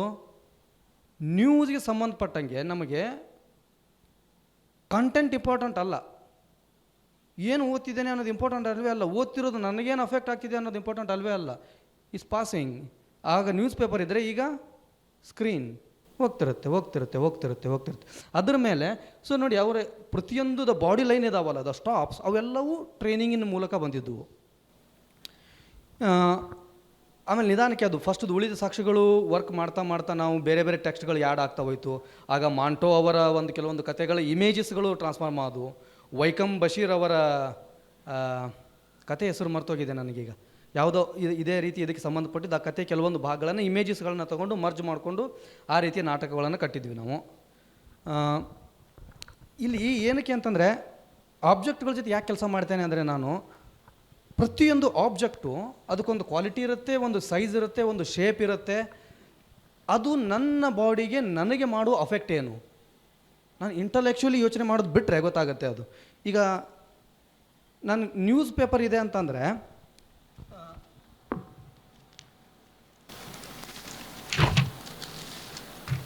ಒಂದು ನ್ಯೂಸ್ ಪೇಪರ್ ಜೊತೆ ನನ್ನ ಬಾಡಿ ಯಾವ ರೀತಿ ರಿಯಾಕ್ಟ್ ಮಾಡುತ್ತೆ ಅಂತ ಆದರೆ ನಾನು ಏನೇನು ಮಾಡ್ಬೋದು ಒಬ್ಬ ಆ್ಯಕ್ಟರ್ ಆಗಿ. ಈ ನ್ಯೂಸ್ ಪೇಪರ್ ಇರುತ್ತೆ, ನಾನು ಓದ್ತೇನೆ, ಓಪನ್ ಮಾಡ್ತೇನೆ, ಕೊನೆಗೆ ಇಲ್ಲ ಇದನ್ನು ದೋಣಿ ಮಾಡ್ತೇನೆ, ಒಂದು ಏರೋಪ್ಲೇನ್ ಮಾಡ್ತೇನೆ. ಇದೆಲ್ಲ ಏನಾಗ್ತದೆ, ಇದೆಲ್ಲ it is all are come from my mind, very intellectual thought. Body ಏನು ಕೆಲಸ ಮಾಡ್ತಿದೆ ಇಲ್ಲಿ? ನಥಿಂಗ್. ಇದು ಕೈ ಮಾಡ್ತೇನೆ, ಮೈಂಡ್ ಹೇಳ್ತಿದೆ, ಇದು ಕೈ ಮಾಡ್ತೇನೆ. ಅದರ ಆಚೆಗೂ ಕೂಡ ನನ್ನ ಬಾಡಿ ಜೊತೆ ನಾನು ಈ ಪೇಪರ್ ಜೊತೆ ಕೆಲಸ ಮಾಡ್ತೇನೆ. ನಾನು ಈ ಕ್ವಶನ್ ಬಂದಾಗ ನಾನು ಮುಂಚೆ ಈ ರೀತಿ ಎಲ್ಲ ಟ್ರೈನಿಂಗ್ಗಳು ಆದಮೇಲೆ ಕೊನೆಗೆ ಅಬ್ಸರ್ವ್ ಜೊತೆ ಕೆಲಸ ಮಾಡ್ತೇನೆ. ಬಹುಶಃ ಇದಕ್ಕಿರೋ ಒಂದು ಲೈಟ್ನೆಸ್ ಇದೆ, ಅಥವಾ ಇದಕ್ಕಿರೋ ಒಂದು ಮೂವೇಬಲ್ ಕ್ವಾಲಿಟಿ ಇದೆ, ಇದಕ್ಕಿರೋ ಶೇಪ್ ಇದೆ ಅಲ್ಲ, ಇದಕ್ಕೊಂದು ಹೋಗೋ ರೀತಿಯಲ್ಲ, ಇದು ಎಲ್ಲವೂ ನನ್ನ ಬಾಡಿ ಮೂವ್ ಮಾಡೋಕ್ಕೆ, ಅಥವಾ it affect my body and my body help this paper two use it the way I want.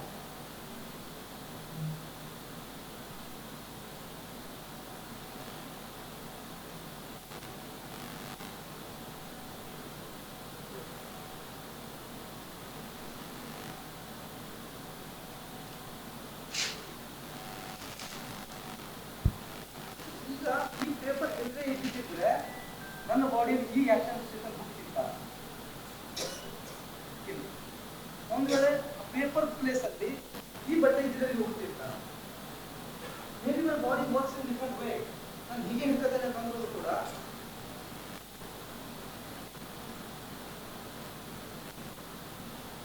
ಈ ಆಕ್ಷನ್ ಆ ಪೇಪರ್ ಇದ್ದ ಹುಟ್ಟೋದಿಲ್ಲ. ಇದು ಯಾಕೆ ನನ್ನ ಬಾಡಿ ಈ ರೀತಿ ಬರೋಕ್ಕೆ ಸಾಧ್ಯ ಆಗುತ್ತೆ ಅಂತ ಇದಕ್ಕಿರೋ ಪಾರ್ಟಿ ಇದೆ, ಇದು ನಾನು ಮಾಡೋ ಅಫೆಕ್ಟ್ ಇಲ್ಲ. ಅದೇ ರೀತಿ ಪ್ರತಿಯೊಂದು ಆಬ್ಜೆಕ್ಟು ಕೂಡ ನನ್ನ ಕೊನೆಗೆ ನಾನು ವರ್ಕ್ ಮಾಡ್ತಾ ಮಾಡ್ತಾ ಮೇ ಬಿ ನಾನು ಅಬ್ಜೆಕ್ಟಿವ್ ಬಿಟ್ಟರೆ ಕೀಪ್ ದ ಆ್ಯಕ್ಷನ್ ಸೀಕ್ವೆನ್ಸ್ ಮಾತ್ರ ಉಳಿಸ್ಕೊಂಡ್ರೆ ಕೊನೆಗೆ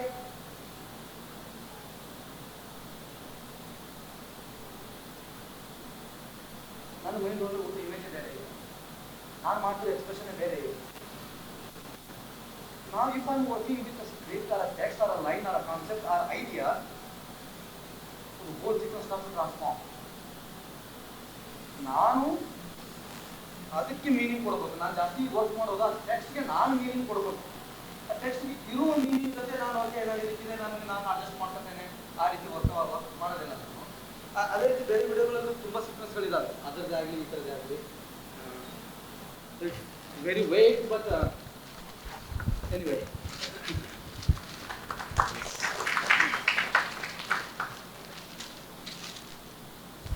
ಓಕೆ, ನನ್ನ ಮುಂದಿನ ಪ್ರಶ್ನೆ ಅವ್ರಿಗೆ, ಇದು ಲಾಸ್ಟ್ ಸೆಟ್ ಆಫ್ ಕ್ವೆಶನ್ಸ್. ಇದು ಅವರ ಸೋಲೋ ಪರ್ಫಾರ್ಮೆನ್ಸ್ ಬಗ್ಗೆ ನನ್ನ 2-3 ಪ್ರಶ್ನೆಗಳಿದೆ. ಅದರ ಮೊದಲ ಪ್ರಶ್ನೆ, for a bite of food ನಾಟಕ ತಾವೆಲ್ಲ ನೋಡಿರ್ತೀರಿ. ಸೊ ಇದು ನಿಮ್ಮ ITIನಲ್ಲಿ ತರಬೇತಿಯ ಸಮಯದಲ್ಲಿ ಹುಟ್ಟಿದ ಪೀಸ್ ಅಂತ ಕೇಳ್ಪಟ್ಟೆ. ಇದು ಹೇಗೆ ಹುಟ್ಟಿತು ಬೇಸಿಕಲಿ? ಇಲ್ಲಿ ಬಹುಶಃ so it's a long process. ಅದು ಈಗ ಅದು 1 ಗಂಟೆ 10 ನಿಮಿಷದ್ದು 15 ನಿಮಿಷದ ಒಂದು ನಾಟಕ ಇದೆ ಅದು. ಬಟ್ ಶುರು ಆಗಿದ್ದು 2014ರಲ್ಲಿ. ಅದು ನಾನು ಆ ಸ್ಟೂಡೆಂಟ್ ಆಗಿರುವಾಗ ಆ ಸ್ಕೂಲಿನ ಭಾಗವಾಗಿ ನಾವು ಒಂದು ಸೋಲೋ ಪರ್ಫಾರ್ಮೆನ್ಸನ್ನು ಕ್ರಿಯೇಟ್ ಮಾಡಬೇಕಿತ್ತು. ಆಗ ನಮಗಿರೋ ಟೀಚರು ಬ್ರೆಜಿಲಿನ ಟೀಚರ್ ಇದ್ದರು. ಅವರು ತುಂಬ ಕ್ವಾಲಿಫೈಡ್ ಟೀಚರು, ಟ್ರೈನರು, ಆ್ಯಕ್ಟ್ರೆಸ್ಸು, ಡೈರೆಕ್ಟ್ರು ಆಗಿದ್ಲು ಅವಳು. ಅವಳ ಅಂಡರಲ್ಲಿ ನಾವು 3 ವರ್ಷ ಏನು ಕೆಲಸ ಮಾಡಿದ್ವಲ್ಲ, ಫಿಸಿಕಲ್ ಮತ್ತು ಈ ಆ್ಯಕ್ಟಿಂಗಿಗೆ ಸಂಬಂಧಪಟ್ಟಂಗೆ, ಆ ರೀತಿ ನಾನು ಸೀಕ್ವೆನ್ಸ್ಗಳನ್ನು ಕಟ್ಟೋಕ್ಕೆ ಶುರು ಮಾಡಿದ್ದೆ. ಈಗ ಹೇಳಿದ್ನಲ್ಲ ಅಬ್ಜೆಕ್ಟಲ್ಲಿ, ನಾನು 3 ಸೀಕ್ವೆನ್ಸನ್ನು ವರ್ಕ್ ಮಾಡಿದ್ದೆ ನಾನು ಇಡೀ 3 ವರ್ಷದ ಟ್ರೈನಿಂಗಲ್ಲಿ. ಒಂದು ಈ ಯೋಗ ಮ್ಯಾಟ್ ಇರುತ್ತಲ್ಲ, ಆ ಯೋಗ ಮ್ಯಾಟ್ ಜೊತೆ ಒಂದು ಕ್ರಿಯೇಟ್ ಮಾಡಿದ್ದೆ ಸೀಕ್ವೆನ್ಸು. ಇನ್ನೊಂದು ಈ ದೊಡ್ಡ ಪ್ಲಾಸ್ಟಿಕ್ ಪೇಪರ್ ಇತ್ತು, ಪ್ಲಾಸ್ಟಿಕ್ ಬ್ಯಾಗು, ಆ ಬ್ಯಾಗ್ ಜೊತೆ ಕೆಲಸ ಮಾಡಿದ್ದೆ. ಮತ್ತು ಇನ್ನೊಂದು ಈ ಪಂಚೆಕ್ಕಿಂತ ದೊಡ್ಡದು ಒಂದು ಬಟ್ಟೆ, ಆ ಬಟ್ಟೆ ಜೊತೆ ಕೆಲಸ ಮಾಡಿದ್ದೆ. ನಾನು 3 ವರ್ಷದಲ್ಲಿ ಅಬ್ಜೆಕ್ಟ್ ತೊಗೊಂಡು ವರ್ಕ್ ಮಾಡಿರೋದು. ಕೊನೆಗೆ ಅದನ್ನೇ ಕಂಪೋಸ್ ಮಾಡ್ತಾ ವರ್ಕ್ ಮಾಡ್ತಾ ಎಂಡಲ್ಲಿ ಒಮ್ಮೆ ನಾವು ರೆಸ್ಟೋರೆಂಟ್ಗೆ ಸಿಂಗಾಪುರಲ್ಲಿದ್ದಾಗ ಹೊರಗಡೆ ಹೋಗಿದ್ವಿ. ಅಲ್ಲಿ 2 ಥರದ ರೆಸ್ಟೋರೆಂಟ್ಗಳು ಬರ್ತವೆ. ಒಂದು ಹಾಕಾ ಸೆಂಟ್ರ್ ಅಂತ ಒಂದು ರೆಸ್ಟೋರೆಂಟು, ಮತ್ತು ದೊಡ್ಡ ಹೋಟೆಲ್ಗಳು. ಹಾಕಾ ಸೆಂಟ್ರ್ ಅಂತಂದರೆ ಸುಮಾರು 100, 200, 300 ರೆಸ್ಟೋರೆಂಟ್ಗಳು ಒಂದೇ ಜಾಗದಲ್ಲಿ ಇರ್ತವೆ. ಸಣ್ಣ ಈ ನಮ್ಮ ಈ ಪಾನ್ಪಟ್ಟಿ ಅಂಗಡಿಗಳಿರ್ತಾವಲ್ಲ, ಚಿಕ್ಕ ಅಂಗಡಿಗಳು ಇರ್ತಾವೆ, ಎಲ್ಲ ಬೇರೆ ಬೇರೆ ದೇಶದ್ದು ಚಿಕ್ಕ ರೆಸ್ಟೋರೆಂಟ್ಗಳು. ಅಲ್ಲೆಲ್ಲ ಹೋಗೋರು ಬಡವರು, ತುಂಬ ಚೀಪಲ್ಲಿ ಸಿಗುತ್ತೆ, ಫಾಸ್ಟ್ ಫುಡ್ ಥರ ಇರುತ್ತೆ. ಅದಕ್ಕೆ ಕೆಲವೊಮ್ಮೆ ಸಿಂಗಾಪುರ ಅಂತ ಸಿಟಿಯಲ್ಲೂ ಕೂಡ ನೀವು ಭಾಳ ಹೈಫೈ ಇರುತ್ತೆ ನಿಜ, ಬಟ್ ಅದು ಎಷ್ಟು ಕೊಳಕಾಗಿರುತ್ತೆ ಅಂತಂದರೆ ಅಲ್ಲಿ ಯಾವತ್ತೂ ಹೋಗದೇ ಇದ್ದರೆ ಅಲ್ಲಿ ತಿನ್ನೋಕ್ಕಾಗೋದಿಲ್ಲ ಕೂತ್ಕೊಂಡು. ಅದು ಅನಿವಾರ್ಯ ಇರುತ್ತಲ್ಲ, ಅವ್ರು ತಿಂತಾರೆ, ಅವ್ರಿಗೇನು ದೊಡ್ಡ ಸಮಸ್ಯೆ ಆಗೋದಿಲ್ಲ. ನಾವು ಅಲ್ಲಿ ತಿಂತಿದ್ವಿ ನಾವು. ಒಮ್ಮೆ ನನಗೆ ಈ ಫುಡ್ ಹೈರಾರ್ಕಿ ಇದೆ ಅಲ್ಲ, ಅದು ಏನಾದರೂ ಇದರಲ್ಲಿ ವರ್ಕ್ ಮಾಡ್ಬೋದಾ ಅಂತ ಶುರು ಮಾಡಿದ್ದೆ ನಾನು. ಆ ಪರ್ಫಾರ್ಮೆನ್ಸಲ್ಲಿ ಶುರು ಮಾಡಿ ಕೊನೆಗೆ ನಾನು ಪ್ರೆಸೆಂಟ್ ಮಾಡಿದಾಗ 20 ನಿಮಿಷದ ನಾಟಕ ಅದು. ಅಲ್ಲಿ ಏನಾಗುತ್ತೆ, ಒಬ್ಬನಿಗೆ ಹಸಿವಾಗಿರುತ್ತೆ, ಈ ದುಡ್ಡಿರುತ್ತೆ, ತುಂಬ ಹಸಿವಾಗಿರೋದ್ರಿಂದ ಇಲ್ಲೇ ಪಕ್ಕದಲ್ಲಿದೆ ಅಂದ್ಬಿಟ್ಟು ಈ ರೋಡ್ ಸೈಡ್ ಫಾಸ್ಟ್ ಫುಡ್ಗೆ ಹೋಗ್ತಾನೆ. ಅಲ್ಲಿರುವ ಆ ಗಲೀಜು ಅದು ಇದಕ್ಕೋಸ್ಕರ ಅವನಿಗೆ ತಿನ್ನೋಕ್ಕಾಗೋದಿಲ್ಲ. ಕೊನೆಗೆ ದೊಡ್ಡ 5 ಸ್ಟಾರ್ ಹೋಟೆಲ್ ಅಂತ ಹೋಟೆಲ್ ಹೋಗ್ತಾನೆ. ಅಲ್ಲಿರುವ ಸಫೋಸ್ಟಿಕೇಟೆಡ್ನೆಸ್ ಇದೆ ಅಲ್ಲ, ಅದು ಸಹಿಸ್ಕೊಳ್ಳೋಕ್ಕಾಗೋದಿಲ್ಲ ಅವನಿಗೆ. ಹೀಗಾಗಿ ಅಲ್ಲೂ ತಿನ್ನೋಕ್ಕಾಗೋದಿಲ್ಲ. ಆಮೇಲೆ ಪಕ್ಕದಲ್ಲಿ, ನಮ್ಮ ಸ್ಕೂಲಿನ ಪಕ್ಕದಲ್ಲಿ ಒಂದು ಕಡೆ ಗುರುದ್ವಾರ ಇತ್ತು, ಇನ್ನೊಂದು ಕಡೆ ದೇವಸ್ಥಾನ ಇತ್ತು. ಅಲ್ಲಿ 2 ಕಡೆ ಫ್ರೀ ಮೀಲ್ಸ್ ಕೊಡ್ತಿದ್ರು. ನಮಗೆ ಟೈಮ್ ಇದ್ದರೆ ನಾವು 2 ಕಡೆ ಹೋಗ್ತಿದ್ವಿ ಊಟಕ್ಕೆ. ಹಾಗಾಗಿ ಕೊನೆಗೆ ಅಲ್ಲಿ ಆ ಕ್ಯಾರೆಕ್ಟರ್ ಏನು ಮಾಡುತ್ತೆ, ಈ ತಿನ್ನೋದೇ ಬೇಡ ಅಂದ್ಬಿಟ್ಟು ಆ ದೇವಸ್ಥಾನ ಗುರುದ್ವಾರಕ್ಕೆ ಹೋಗಿ ಫ್ರೀ ಊಟ ಮಾಡ್ಕೊತಾನೆ. ಇಷ್ಟು ನನ್ನ ಕಥೆಯ ಲೈನ್ ಇದು, ಇಷ್ಟೇ. ಅದನ್ನು ಇಡೀ ಫಿಸಿಕಲಾಗಿ 25 ನಿಮಿಷದ ನಾಟಕವಾಗಿ ಅಲ್ಲಿರೋ ಕ್ಯಾರೆಕ್ಟರ್ಗಳನ್ನ ಕ್ರಿಯೇಟ್ ಮಾಡಿ, ಅವನು ಈ ರೆಸ್ಟೋರೆಂಟ್ಗೆ ಹೋಗೋದು, ಆಮೇಲೆ ಈ ರೆಸ್ಟೋರೆಂಟಲ್ಲಿರುವ ಒಬ್ಬ ಕುಕ್ಕು ಅಡುಗೆ ಮಾಡುವ ರೀತಿ ಅದನ್ನು ಡೆವಲಪ್ ಮಾಡ್ತಾ, ಆಮೇಲೆ ಆ ರೆಸ್ಟೋರೆಂಟಲ್ಲಿರುವ ವೇಟ್ರೆಸ್ಸಿನ ಸೊಫಿಸ್ಟಿಕೇಟೆಡ್ನೆಸ್ಸು, ಅವಳು ಇವನನ್ನು ಟ್ರೀಟ್ ಮಾಡುವ ರೀತಿ, ಆ ಕ್ಯಾರೆಕ್ಟರ್ಗಳನ್ನು ಕ್ರಿಯೇಟ್ ಮಾಡ್ತಾ ಅದು ಅಲ್ಲಿಗೆ ಮುಗಿದೋಯ್ತು ಅದು. ಆಮೇಲೆ ನಾನು ಬಂದಾಗ ಲಕ್ನೋವಲ್ಲಿ ಅನಿಸುತ್ತೆ, ಈ ಮನೆಯಲ್ಲಿ ಬೀಫ್ ತಿಂದ ಅಂತ ಅವನು ಫ್ರಿಜ್ಜಲ್ಲಿ ಇಟ್ಟಿರುವ ಅದು ಮಟನ್ ನನಗೆ ಬೀಫ್ ಅಂದ್ಕೊಂಡು ಅವನ್ನೇನೋ ಹೊಡೆದಾಕಿ ಸಾಯಿಸಿಬಿಟ್ಟಿದ್ರು. ಅದು ನ್ಯೂಸ್ ಆಗಿತ್ತು. ಓಕೆ, ಇದು ಹೆಂಗೆ ಅದರ ಜೊತೆ ವರ್ಕ್ ಆಗುತ್ತೆ? ಓಕೆ, ಅಲ್ಲೂ ಫುಡ್ ವಿಷಯ ಅಲ್ಲ ನಾನು ಮಾಡ್ತಿರೋದು, ಇದು ಹೆಂಗೆ ಡೆವಲಪ್ ಮಾಡ್ಬೋದು ಅಂತ ವರ್ಕ್ ಮಾಡ್ತಾ ಅದು ಫಿಸಿಕಲಾಗಿ ಕಟ್ಟಿದ್ನಲ್ಲ, ಆ ಫಿಸಿಕಲ್ ಸೀಕ್ವೆನ್ಸನ್ನು ನನಗೆ ಡೆವಲಪ್ ಮಾಡೋಕ್ಕೆ ಸುಮಾರು ವರ್ಷ ಬೇಕಾಯಿತು. ಆ ವರ್ಷಗಳ ನಂತರ ಕ್ರಿಯೇಟ್ ಆಗ್ತಾ ಈಗ ಅದು 1 ಗಂಟೆ 10 ನಿಮಿಷ ನಾಟಕ ಆಗಿದೆ. ನಾನು ಅದರ ಫಸ್ಟ್ ಪರ್ಫಾರ್ಮೆನ್ಸು 2017ನಲ್ಲಿ ಮಾಡಿದ್ದೆ ನಾನು. ಆಮೇಲೆ ಅದು ಈಗ ಕಂಟಿನ್ಯೂ ಆಗ್ತಿದೆ. ಅದರಲ್ಲಿ ಏನಾಗುತ್ತೆ ಅಂತಂದರೆ, ಅವನು ಆಲ್ರೆಡಿ ಸತ್ತೋಗಿದ್ದಾನೆ. ಅವನ ಆತ್ಮ ಇದೆ ಅಲ್ಲ, ಅದು it's trying to relive that incident. ಸತ್ತವನಿಗೆ ನಾನು ಯಾಕೆ ಸತ್ಯ ಅಂತ ಗೊತ್ತೇ ಇಲ್ಲ ಅವನಿಗೆ. ಆ ಫೋರ್ಸಲ್ಲಿ ಅವನಿಗೆ ತಂದು ಹೊಡೆದಾಕಿದ್ರಲ್ಲ, ಅವನಿಗೆ ಅದು ಮತ್ತೆ ಬಂದು ನಾನು ಹೆಂಗೆ ಬದುಕಿದ್ದೆ, ಏನಾಗಿತ್ತು, ಮತ್ತು ನಾನು ಹೆಂಗೆ ಸತ್ತೆ ಅಂತ ಗೊತ್ತಿದೆ ಅವನಿಗೆ, ಹೆಂಗೆ ಹೊಡೆದ್ರು ಅಂತ ಗೊತ್ತಿದೆ ಅವನಿಗೆ, ಅದು ಯಾಕೆ ಹೊಡೆದ್ರು ಅಂತಲೇ ಗೊತ್ತಿಲ್ಲ ಅದಕ್ಕೆ. ಸ್ಟಾರ್ಟ್ ಟು ರೀಲೀವ್ ಅದು ಕ್ವಶನ್ ಮಾಡ್ಕೊತಿರ್ತೀನಿ ನಾನು, ಯಾಕೆ ಸತ್ತೆ ಅಂತ. ಸೊ ನಾಟಕ ಹೀಗೆ ಶುರುವಾಗಿ ಕೊನೆಗೆ ಒಂದು ನ್ಯಾರೇಷನ್ ನನ್ನ ಕ್ಯಾರೆಕ್ಟರ್ ಕ್ರಿಯೇಟ್ ಮಾಡಿ, ಓಕೆ ಅವನಿಗೆ ಆಗ ಹೆಂಡತಿ ಇದ್ದರು, ಮಕ್ಕಳಿದ್ರು, ಎಲ್ಲೋ ಕೆಲಸ ಮಾಡ್ತಿದ್ದೆ, ಕೆಲಸ ಕಳ್ಕೊಂಡೆ, ಕೆಲಸ ಹುಡುಕ್ತಾ ಹೊರಟಿದ್ದೆ. ದಿನ ತುಂಬ ದಿನ ಕೆಲಸ ಹುಡುಕ್ತಾ ಒಂದು ಸಾರಿ ಈ ರೆಸ್ಟೋರೆಂಟ್ಗೆ ಹೋದೆ. ಆಮೇಲೆ ಅಲ್ಲಿ ಸೀಕ್ವೆನ್ಸು, ಆಮೇಲೆ ಕೊನೆಗೆ ಅಲ್ಲಿ ಊಟ ಮಾಡೋಕ್ಕಾಗದೆ ಈ ರೆಸ್ಟೋರೆಂಟು, ಆಮೇಲೆ ಅಲ್ಲಿ ಸೀಕ್ವೆನ್ಸು, ಕೊನೆಗೆ ಇಲ್ಲ ಊಟ ಮಾಡೋಕ್ಕಾಗಲ್ಲ, ಎಲ್ಲಿ ಒಂದು ಸಾರಿ ದೇವಸ್ಥಾನಕ್ಕೆ ಹೋಗೋದಿಲ್ಲ, ಏನಾರು ತಗೊಂಡು ಮನೆಗೆ ಹೋಗ್ಬಿಟ್ಟು ಊಟ ಮಾಡಿಬಿಡೋಣ ಅಂತ. ಅವನು ದಾರಿಯಲ್ಲಿ ಹೋಗುವಾಗ ಒಂದು ಮಟನ್ ಶಾಪ್ ಇರುತ್ತೆ, ಮಟನ್ ತಗೋತಾನೆ. ಅವನು ಮಟನ್ ತಗೊಂಡು ಮನೆಗೆ ಹೋಗ್ತಾನೆ. ಅವನು ಹೋಗಿ ಮನೆಗೆ ತಲುಪಿರೋದಿಲ್ಲ. The lies spread faster than anything else in this country. Even though he bought the mutton, people start to whisper that it's a beef. Before he realized what was happening, thousands of people started to gather around his house. ಕತೆ shift ಆಗಿಬಿಡುತ್ತೆ ಅಲ್ಲಿಗೆ. Okay, ಅವನು ಸಾಯ್ತಾನೆ ಈಗ. So ನಾಟಕ end ಆಗುತ್ತೆ. Is it legitimate to kill someone for what they eat ಅನ್ನೋ ಇದ್ರ ಮೂಲಕ ಅದು ಎಂಡ್ ಆಗುತ್ತೆ. ಈ ಸೋಲೋ ಪರ್ಫಾರ್ಮೆನ್ಸ್ ಅನ್ನೋದಿದೆಯಲ್ವ ಸರ್, ಇದು ಇಲ್ಲಿ ನಟರು ನೀವೇ, ನಿರ್ದೇಶಕರು ನೀವೇ, ಡಿಸೈನರ್ಗಳು ನೀವೇ. ಸೊ ಎಲ್ಲದರ ಹೊಣೆ ನೀವೇ ಹೊತ್ತಿರ್ತೀರಿ. ಓಕೆ, ಈ ಪರ್ಫಾರ್ಮೆನ್ಸ್ ಕ್ರಿಯೇಟ್ ಮಾಡುವಾಗ ಎಲ್ಲಾದರೂ ನಿಮಗೆ ಈ ಆತಂಕದ ಕ್ಷಣಗಳು ಆಗಿದೆಯಾ? ಇದನ್ನು ಯಾರಾದರೂ ನೋಡಬೇಕು, ಓಕೆ ಗೋ ಹೆಡ್ ಅಂತ ಹೇಳಬೇಕು, ಇಲ್ಲ ಇದೇನೂ ಬೇಡ, ನನಗೆ ಗೊತ್ತಿದೆ, ನನಗೊಂದಿಷ್ಟು ನಾನು ಕಲ್ತಿದ್ದೀನಿ, ನಾನು ಮಾಡ್ತಾ ಹೋಗ್ತೀನಿ, ಈ ಥರ ಅನಿಸಿದೆಯಾ? ಹೇಗಿತ್ತು ಸೋಲೋ ಪರ್ಫಾರ್ಮೆನ್ಸ್ ಕಟ್ಟುವ ಟೈಮಲ್ಲಿ? ಪರ್ಟಿಕ್ಯುಲರಾಗಿ ನನಗೆ ನನ್ನ ಬಿಲೀಫು, ಅದು ಯಾರು ಅದು ಹೇರಿಕೆ ಅಲ್ಲ ಅಥವಾ ಆ ರೀತಿ ತಗೋಬೇಕಾಗಿಲ್ಲ. ಸೋಲೋ ಪರ್ಫಾರ್ಮೆನ್ಸ್ ಅನ್ನೋದಿದೆಯಲ್ಲ, ಅದು ಒಬ್ಬ ನಟನಿಗೆ ತಮ್ಮ ಲೈಫಲ್ಲಿ ಅದು ಒಂದೇ ಸಾರಿ ಆಗುವಂಥದ್ದು. ಅವ್ರು ಒಂದೇ ಬಾರಿ ಮಾಡಬೇಕು ಅದನ್ನು. ಅದು ಒಂದೇ ಬಾರಿ ಮಾಡಬೇಕು ಅಂತಂದಾಗ ಯೋಚನೆ ಮಾಡಿ ಅದು ಎಷ್ಟು ಒಳಗಡೆಯಿಂದ ಕಿತ್ಕೊಂಡು ಬಂದಿರಬೇಕು. ಅದು ನನಗೆ ಯಾವಾಗಲೂ ಹಾಗೆ ಅನಿಸೋದು ಏನು ಅಂತಂದರೆ, ನಾನು ಅಲ್ಲೊಂದು ಕತೆ ಇದೆ ಅಥವಾ ಯಾರೋ ಒಂದು ನಾಟಕ ಬರೆದಿದ್ದಾರೆ ಅಥವಾ ಅಲ್ಲೊಂದು ಕ್ಯಾರೆಕ್ಟರ್ ಇದೆ, ಅದನ್ನು ತಗೊಳ್ತೇನೆ, ನಾನು ಒಬ್ಬನೇ ಆ್ಯಕ್ಟ್ರು ಬೇರೆ ಬೇರೆ ಪಾತ್ರಗಳನ್ನು ಮಾಡೋದು ಇದೆ. ಸೋಲೋ ಪರ್ಫಾರ್ಮೆನ್ಸ್ಗೆ ಬೇರೆ ಬೇರೆ ರೀತಿ ಡೆಫಿನಿಷನ್ಸ್ಗಳಿದ್ದಾವೆ. ನಾನು ಎಲ್ಲ ಪಾತ್ರಗಳನ್ನು ಒಬ್ಬನೇ ನಿಂತು ಮಾಡೋದು, ಅದು ಕೂಡ ಸೋಲೋ ಪರ್ಫಾರ್ಮೆನ್ಸ್ ಅಂತ ಹೇಳ್ತಾರೆ, ಇದು ಮಾಡ್ತಾರೆ. ಆದರೆ ನನಗೆ ಬಿಲೀಫ್ ಏನು ಅಂತಂದರೆ, ಸೋಲೋ ಪರ್ಫಾರ್ಮೆನ್ಸ್ ಅಂತ ಅನ್ನೋದು ನಿಮ್ಮದೇ ಕಥೆಯಾಗಿದ್ದು, ನಿಮ್ಮದೇ ಅಂತಂದರೆ ಅದು ನಿಮ್ಮ ಜೊತೆ ಘಟಿಸಿದ್ದಲ್ಲ, ಅದು ನಿಮ್ಮ ಒಳಗಡೆಯಿಂದ ಬಂದಿದ್ದು, ಅದು ಸೇಮ್ ಟೈಮು ಯೂನಿವರ್ಸಲ್ ಆಗಬೇಕು. ಇದರ ತಿಕ್ಕಾಟದಲ್ಲಿ ಅದು ನಿಮ್ಮ ಲೈಫ್ ಲಾಂಗು ಅದು ಬೆಳೀತಾನೆ ಹೋಗಬೇಕು. ಉದಾಹರಣೆಗೆ 2014ರಲ್ಲಿ ಅದು ಬರೀ ಎಂಡ್ ಆಗಿದ್ದು, ಈಗ 19-20 ಸುಮಾರಿಗೆ ಅದು ಅವನ ಸಾವಿನದಿಗೆ ಎಂಡ್ ಆಗಿದ್ದು, ಮುಂದೆ ಇನ್ನೊಂದು 4-5 ವರ್ಷದಲ್ಲಿ ಅದು ಎಲ್ಲಿಗೆ ಟ್ರಾನ್ಸ್ಫಾರ್ಮ್ ಆಗುತ್ತೆ ಗೊತ್ತಿಲ್ಲ. ಅದು ಕಂಟಿನ್ಯೂ ಸಾಯೋವರೆಗೂ ಅದು ಟ್ರಾನ್ಸ್ಫಾರ್ಮ್ ಆಗ್ತಾನೆ ಇರಬೇಕು. ಆ್ಯಕ್ಟರ್ ಅದನ್ನು ಪರ್ಫಾರ್ಮ್ ಮಾಡ್ತಾನೆ ಇರಬೇಕು, ಅದನ್ನು ಡೆವಲಪ್ ಮಾಡ್ತಾನೆ ಇರಬೇಕು. ಅದು ಅವನ ಸೋಲೋ. ಅದು ಈಗ ನಾವು ಆ ರೀತಿಯ ಪರ್ಫಾರ್ಮೆನ್ಸ್ ಕಟ್ಟುವಾಗ ಬೇರೆ ಡೈರೆಕ್ಟ್ರು ಬಂದರೆ ಸಮಸ್ಯೆ ಆಗಿಬಿಡುತ್ತೆ. ಯಾಕೆಂದರೆ ಅವ್ರಿಗೊಂದು ವಿಷನ್ ಇರುತ್ತೆ, ಅದು ಇವ್ರ ಮೇಲೆ ಹೇರಕ್ಕೆ ಶುರು ಮಾಡಿಬಿಡ್ತಾರೆ. ಅದು ಇಲ್ಲದೇ ನನ್ನನ್ನೇ ನಾನೇ ಡೈರೆಕ್ಟ್ ಮಾಡ್ಕೊಳ್ಬೇಕು ಅಂತಂದರೆ you should go through all these experiences or training and everything. ಯಾಕೆಂದರೆ ಡೈರೆಕ್ಟ್ ಮಾಡ್ಕೋಬೇಕು, ನಾನು ಯಾಕೆ ಮಾಡಬೇಕು, ನಾನು ಹೊರಗಡೆಯಿಂದ ಕಾಣೋದಿಲ್ಲ. ನೀವು ಕೇಳಿರುವ ಎಲ್ಲ ಡೌಟ್ಗಳು ನನಗಿದ್ದು ಎಲ್ಲ ಬಂದು ಹೋಗಿದ್ದಾವೆ ಆ ಪ್ರೊಸೆಸಲ್ಲಿ. ನಾನು ಒಂದು ಟೈಮ್ ಇತ್ತು, ಯಾವನು ಬೇಡ ನನಗೆ, ಅವನೇನು ಹೇಳೋದು, ನನಗೆ ಟ್ರೈನ್ ಆಗಿಲ್ವ, ನಾನು ಮಾಡ್ಕೊಳ್ತಿದ್ದೇನೆ, ನೋಡ್ತೇನೆ, ಕೊನೆಗೆ ಹಂಗೆ ಬೇಕು ಅನ್ಸಿದ್ರೆ ನಾನೊಂದು ಕ್ಯಾಮ್ರಾ ಇಟ್ಟು ವಿಡಿಯೋ ಮಾಡ್ಕೊಂಡು ಆಮೇಲೆ ನೋಡ್ಕೊತೇನೆ. ಆಗಲ್ಲ, ಅದು ವರ್ಕ್ ಆಗಲಿಲ್ಲ. ಅಲ್ಲ ಆಯಿತು, ಸರ್ಟನ್ ಲೆವೆಲಲ್ಲಿ ಇಟ್ ಹೆಲ್ಪ್ಸ್, ಸರ್ಟನ್ ಲೆವೆಲಲ್ಲಿ ಬ್ಲಾಕ್ ಆಗುತ್ತೆ, ನಿಂತೋಯ್ತು. ಆಗ ಅನಿಸುತ್ತೆ ಕೊನೆ ಪಕ್ಷ we need a third I.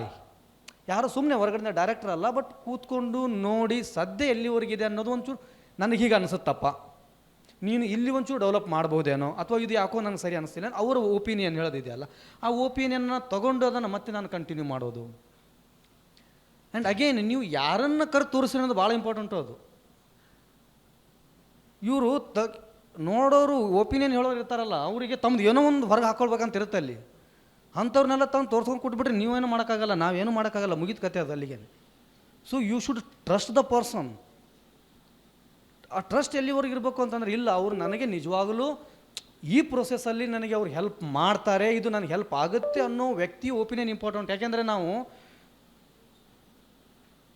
ನಮ್ಮ ಮೇಲೆ ನಮಗೆ ಎಷ್ಟರ ಮಟ್ಟಿಗೆ ಡೌಟ್ ಇರುತ್ತೆ ಅಂತಂದರೆ ನಾವು ಇನ್ನೊಬ್ಬರು ಒಪಿನಿಯನ್ ಮೂಲಕ ಮ್ಯಾನಿಪುಲೇಟ್ ಆಗಿಬಿಡ್ತೇವೆ ಭಾಳ ಬೇಗ.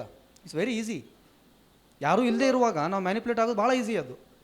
ಹಾಗಾಗಿ ನೀವು ಯಾರನ್ನು ತೋರಿಸ್ತೀರಿ ಮತ್ತು ಅವರಿಗೆ ಆ ಒಪಿನಿಯನ್ ಹೇಳೋಕ್ಕೆ ಬೇಕಾಗಿರುವ ಪೊಸಿಷನ್ ಇದೆಯಾ, ಆ ನಾಲೆಜ್ ಇದೆಯಾ, ಅದು ಭಾಳ ಇಂಪಾರ್ಟೆಂಟು. ಅದು ಇಲ್ಲಿಗೆ ನನ್ನ ಫ್ರೆಂಡ್ ಇದ್ದಾನೆ ತೋರಿಸ್ತೇನೆ, ಅವನು ಎಲ್ಲ ಚೆನ್ನಾಗಿದೆ ಅಂತಾನೆ, ಅವನು ಏನು ಮಾಡಿದ್ರು ಚೆನ್ನಾಗಿದೆ ಅಂತಾನೆ. ಅವನು ಯಾರಿಗೊಬ್ರು ಕರಿತೇವೆ ನಾವು, ಹಿಂದೆ ಯಾವೊಮ್ಮೆ ಅವನಿಗೆ ಕಾಮೆಂಟ್ ಮಾಡಿರ್ತೇವೆ ಅವ್ನ ನಾಟಕದ ಬಗ್ಗೆ, ಅವನು ಕೂಡಿಸ್ತೇವೆ, ಅವನು ಹಾಕ್ತಾನೆ ಕೊಕ್ಕೆನ ಎಲ್ಲ ಕಡೆ. ಸರಿಯಾಗಿದ್ದು ಕೂಡ ನಮ್ಮ ಮೇಲೆ ಇನ್ನೂ ಡೌಟ್ ಜಾಸ್ತಿ ಆಗೋ ಥರ ಆಗುತ್ತೆ ಅದು. ಇಲ್ಲ, ನಾವು ಅದು ಭಾಳ ಇಂಪಾರ್ಟೆಂಟು. ಮತ್ತು ನನ್ನ ವರ್ಕನ್ನು ಅರ್ಥ ಮಾಡ್ಕೊಳ್ಬಲ್ಲವ್ರು ಇದ್ದಾರಾ, ನಾಟಕಗಳನ್ನಲ್ಲಂತ ನಾನು ಕೆಲಸ ಮಾಡುವ ರೀತಿ, ನಾನು ಯೋಚನೆ ಮಾಡುವ ರೀತಿಯನ್ನು ಅರ್ಥ ಮಾಡ್ಕೊಂಡಿರೋರು ಇದ್ದಾರಾ, ಅವ್ರ ಒಪಿನಿಯನ್ಸ್ಗಳು ಇಂಪಾರ್ಟೆಂಟ್ ಆಗ್ತವೆ. ಮತ್ತು ಸೇಮ್ ಟೈಮ್ ನಾವು ರೆಲೆವೆನ್ಸಿನ ಕಳ್ಕೊಂಡಿವಿ ಅಂದರೆ ಓದ್ವಿ ನಾವು ರೆಲೆವೆಂಟ್ ಆಗಿರ್ಬೇಕು ಆ ಟೈಮಲ್ಲಿ. ಇವತ್ತಿನ ದಿನ ನಾನು ರೆಲೆವೆಂಟ್ ಆಗಿರ್ಬೇಕು. ನಾನು ಇವತ್ತು ರೆಲೆವೆಂಟ್ ಆಗ್ತೇನೆ ಅಂತಂದಾಗ ಅದು ಪೊಲಿಟಿಕಲ್ ಆಗಿಬಿಡುತ್ತೆ. ಅದು ಆಗಬೇಕು. ನಾನು ಸುಮಾರು ಜನ ನಾವು ಸೋಲೋ ಪರ್ಫಾರ್ಮೆನ್ಸ್ ಮಾಡೋದು ನೋಡಿದ್ದೇವೆ. ಒಂದು ಚೆನ್ನಾಗಿರುವ ಒಂದು ಕಥೆ ಇರುತ್ತೆ, ಆ ಕಥೆಯಲ್ಲಿರೋ ಬೇರೆ ಬೇರೆ ಬೇರೆ ಪಾತ್ರಗಳು ಬಂದು ಚೆನ್ನಾಗಿ ಬೇರೆ ಬೇರೆ ಕ್ಯಾರೆಕ್ಟರ್ಗಳನ್ನ ಒಬ್ಬನೇ ನಟ ಮಾಡಿ ಕನ್ವಿನ್ಸ್ ಮಾಡಿ ಹತ್ತು ಕರೆದು ಎಲ್ಲ ಆಡಿಯನ್ಸು ಹತ್ತು ಕ್ಲಾಪ್ಸ್ ಹಾಕಿ ಎಲ್ಲ it's fine rice.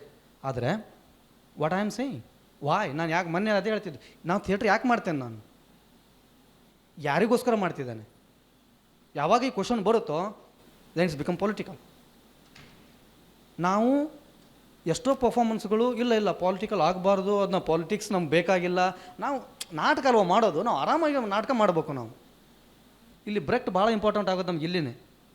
The worst illiterate is the political illiterate. ಅವನಿಗೆ ಯಾವುದು ಕೇಳಿಸಲ್ಲ, ಅವನಿಗೇನು ಕಾಣಲ್ಲ, ಅವನೇನು ಮಾತಾಡಲ್ಲ, ಅವನೇನಕ್ಕೂ ರಿಯಾಕ್ಟ್ ಮಾಡೋದಿಲ್ಲ. ಅವನಿಗೆ ತಾನು ಹಾಕುವ ಚಪ್ಪಲಿಂದ ಹಿಡ್ಕೊಂಡು ತೆಗೆದುಕೊಳ್ಳುವ ಮೆಡಿಸಿನ್ವರೆಗೂ ಪೊಲಿಟಿಕಲ್ ಡಿಸಿಷನ್ ತಗೊಳುತ್ತೆ ಅಂತ ಗೊತ್ತಿಲ್ಲ ಅವನಿಗೆ. ಅಲ್ಲ, ಇದು ಬ್ರೆಕ್ಟ್ ಹೇಳೋದು ನಾನಲ್ಲ. ನಾವು ಇದನ್ನು ಒಂಚೂರು ಅವೇರ್ ಆಗಿಟ್ಕೊಂಡ್ರೆ ನಾನು ಮಾಡುವ ಪ್ರತಿ ಕೆಲಸವೂ ಪೊಲಿಟಿಕಲ್ಲೇ. ಅದು ಆಗಬೇಕು ಕೂಡ. ನಾನು ರಿಯಾಕ್ಟ್ ಮಾಡಲೇಬೇಕು. ನಾನು ಸೈಲೆನ್ಸ್ ಇದೆಯಲ್ಲ, ಇಲ್ಲ ಕಾದು ನೋಡುವ, ಇಲ್ಲ ಯಾಕೆ ಮಾತಾಡಬೇಕು. My silence always helps the oppressor, not the victim. We should take the stand, we should take the side. ಅದು ನಾವು ನಾಟಕದ ಮೂಲಕ ಮಾಡ್ತೇವೆ. ಈ ಸೋಲೋದಲ್ಲಿ ಅದೇ ಆಗಿರೋದು. ಹೌದು, ಅದು ಸಮಸ್ಯೆ ಆಯಿತು, ನಿಮ್ಗೆ ಗೊತ್ತಿದೆಯಲ್ಲ, ನೀವಿದ್ರಿ ಅಲ್ಲಿ ಮೈಸೂರಲ್ಲಿ ನಾಟಕ ಮಾಡಿದಾಗ ಇನ್ನೇನು ಶೋ ಮಾಡಬೇಕು, ಅಲ್ಲಿರೋ ಪೋಸ್ಟರ್ಗಳನ್ನೆಲ್ಲ ಕಿತ್ಕೊಂಡು ಹೋದ್ರಿ. ಯಾರು ಆರ್ಗನೈಸ್ ಮಾಡಿದ್ರು ಅವರೇ. ಅವ್ರಿಗೆ ಅಲ್ಲಿವರೆಗೂ ನಾಟಕದಲ್ಲಿ ಏನಿದೆ ಅಂತ ಗೊತ್ತಿರಲಿಲ್ಲ. ಗೊತ್ತಾಗ್ತಿದ್ದಂಗೆ ಅವ್ರು ಪೋಸ್ಟರ್ಸ್ಗಳು ತೊಗೊಂಡು ಹೋದರು. ಆಮೇಲೆ ಬಂದುಬಿಟ್ಟು ಇಲ್ಲ ನೀವು ಆ ಲೈನನ್ನು ಮಾತಾಡುವಂಗೆ ಇಲ್ಲ, ಆ ಪದ ನೀವು ಹೇಳುವಂಗೆ ಇಲ್ಲ.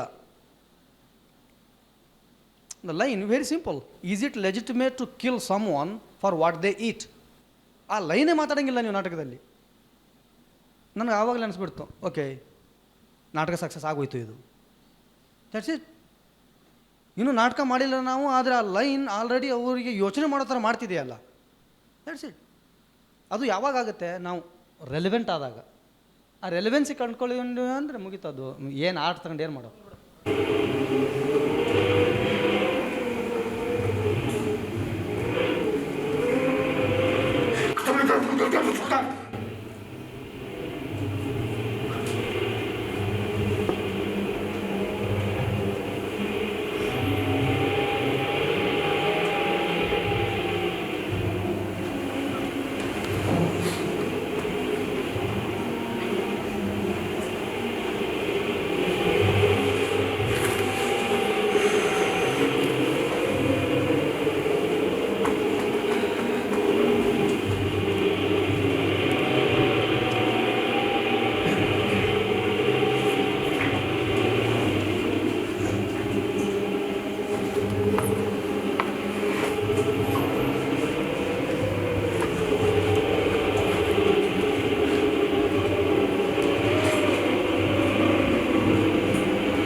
gives it to his wife to cook. And he sits there imagining the taste of the meat.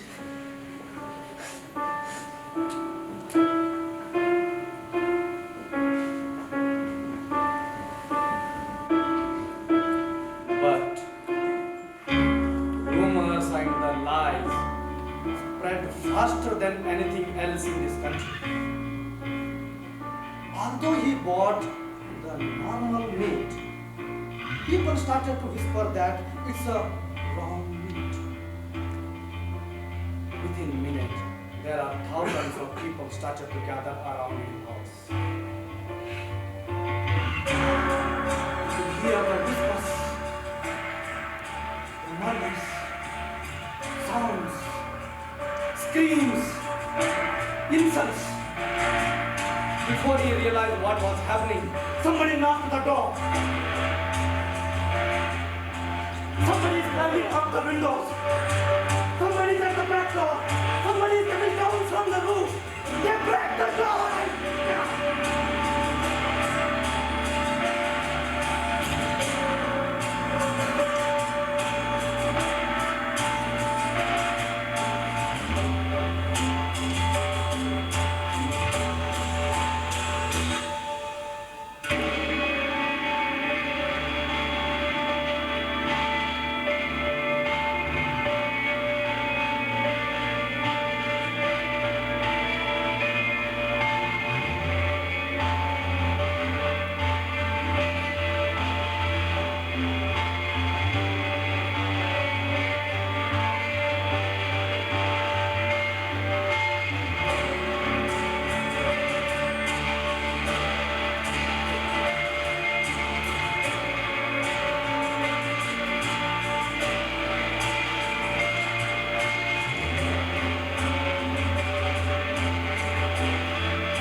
ಎರಡು ಸೀಕ್ವೆನ್ಸು ಸೇಮ್ ಸೀಕ್ವೆನ್ಸ್ ಅದು ಫಸ್ಟ್ ನೋಡಿದ್ದು ಮತ್ತು ಕೊನೆಗೆ ನೋಡಿದ್ದು ಕೂಡ ಈ just the difference was the first time it was a soul which was living, second time the real incident which was happening. ನಮ್ಮಲ್ಲಿ ಆಡಿಯನ್ಸಿಂದ ಏನಾದರೂ ಪ್ರಶ್ನೆಗಳು ತಗೋಬೋದಾ ಸರ್? ಇಲ್ಲ. Yes, okay. Thank you Shakeel sir, thank you so much. ನಿಮ್ಮೆಲ್ರಿಗೂ ಕೂಡ ಧನ್ಯವಾದಗಳು. Thank you so much. Thank you.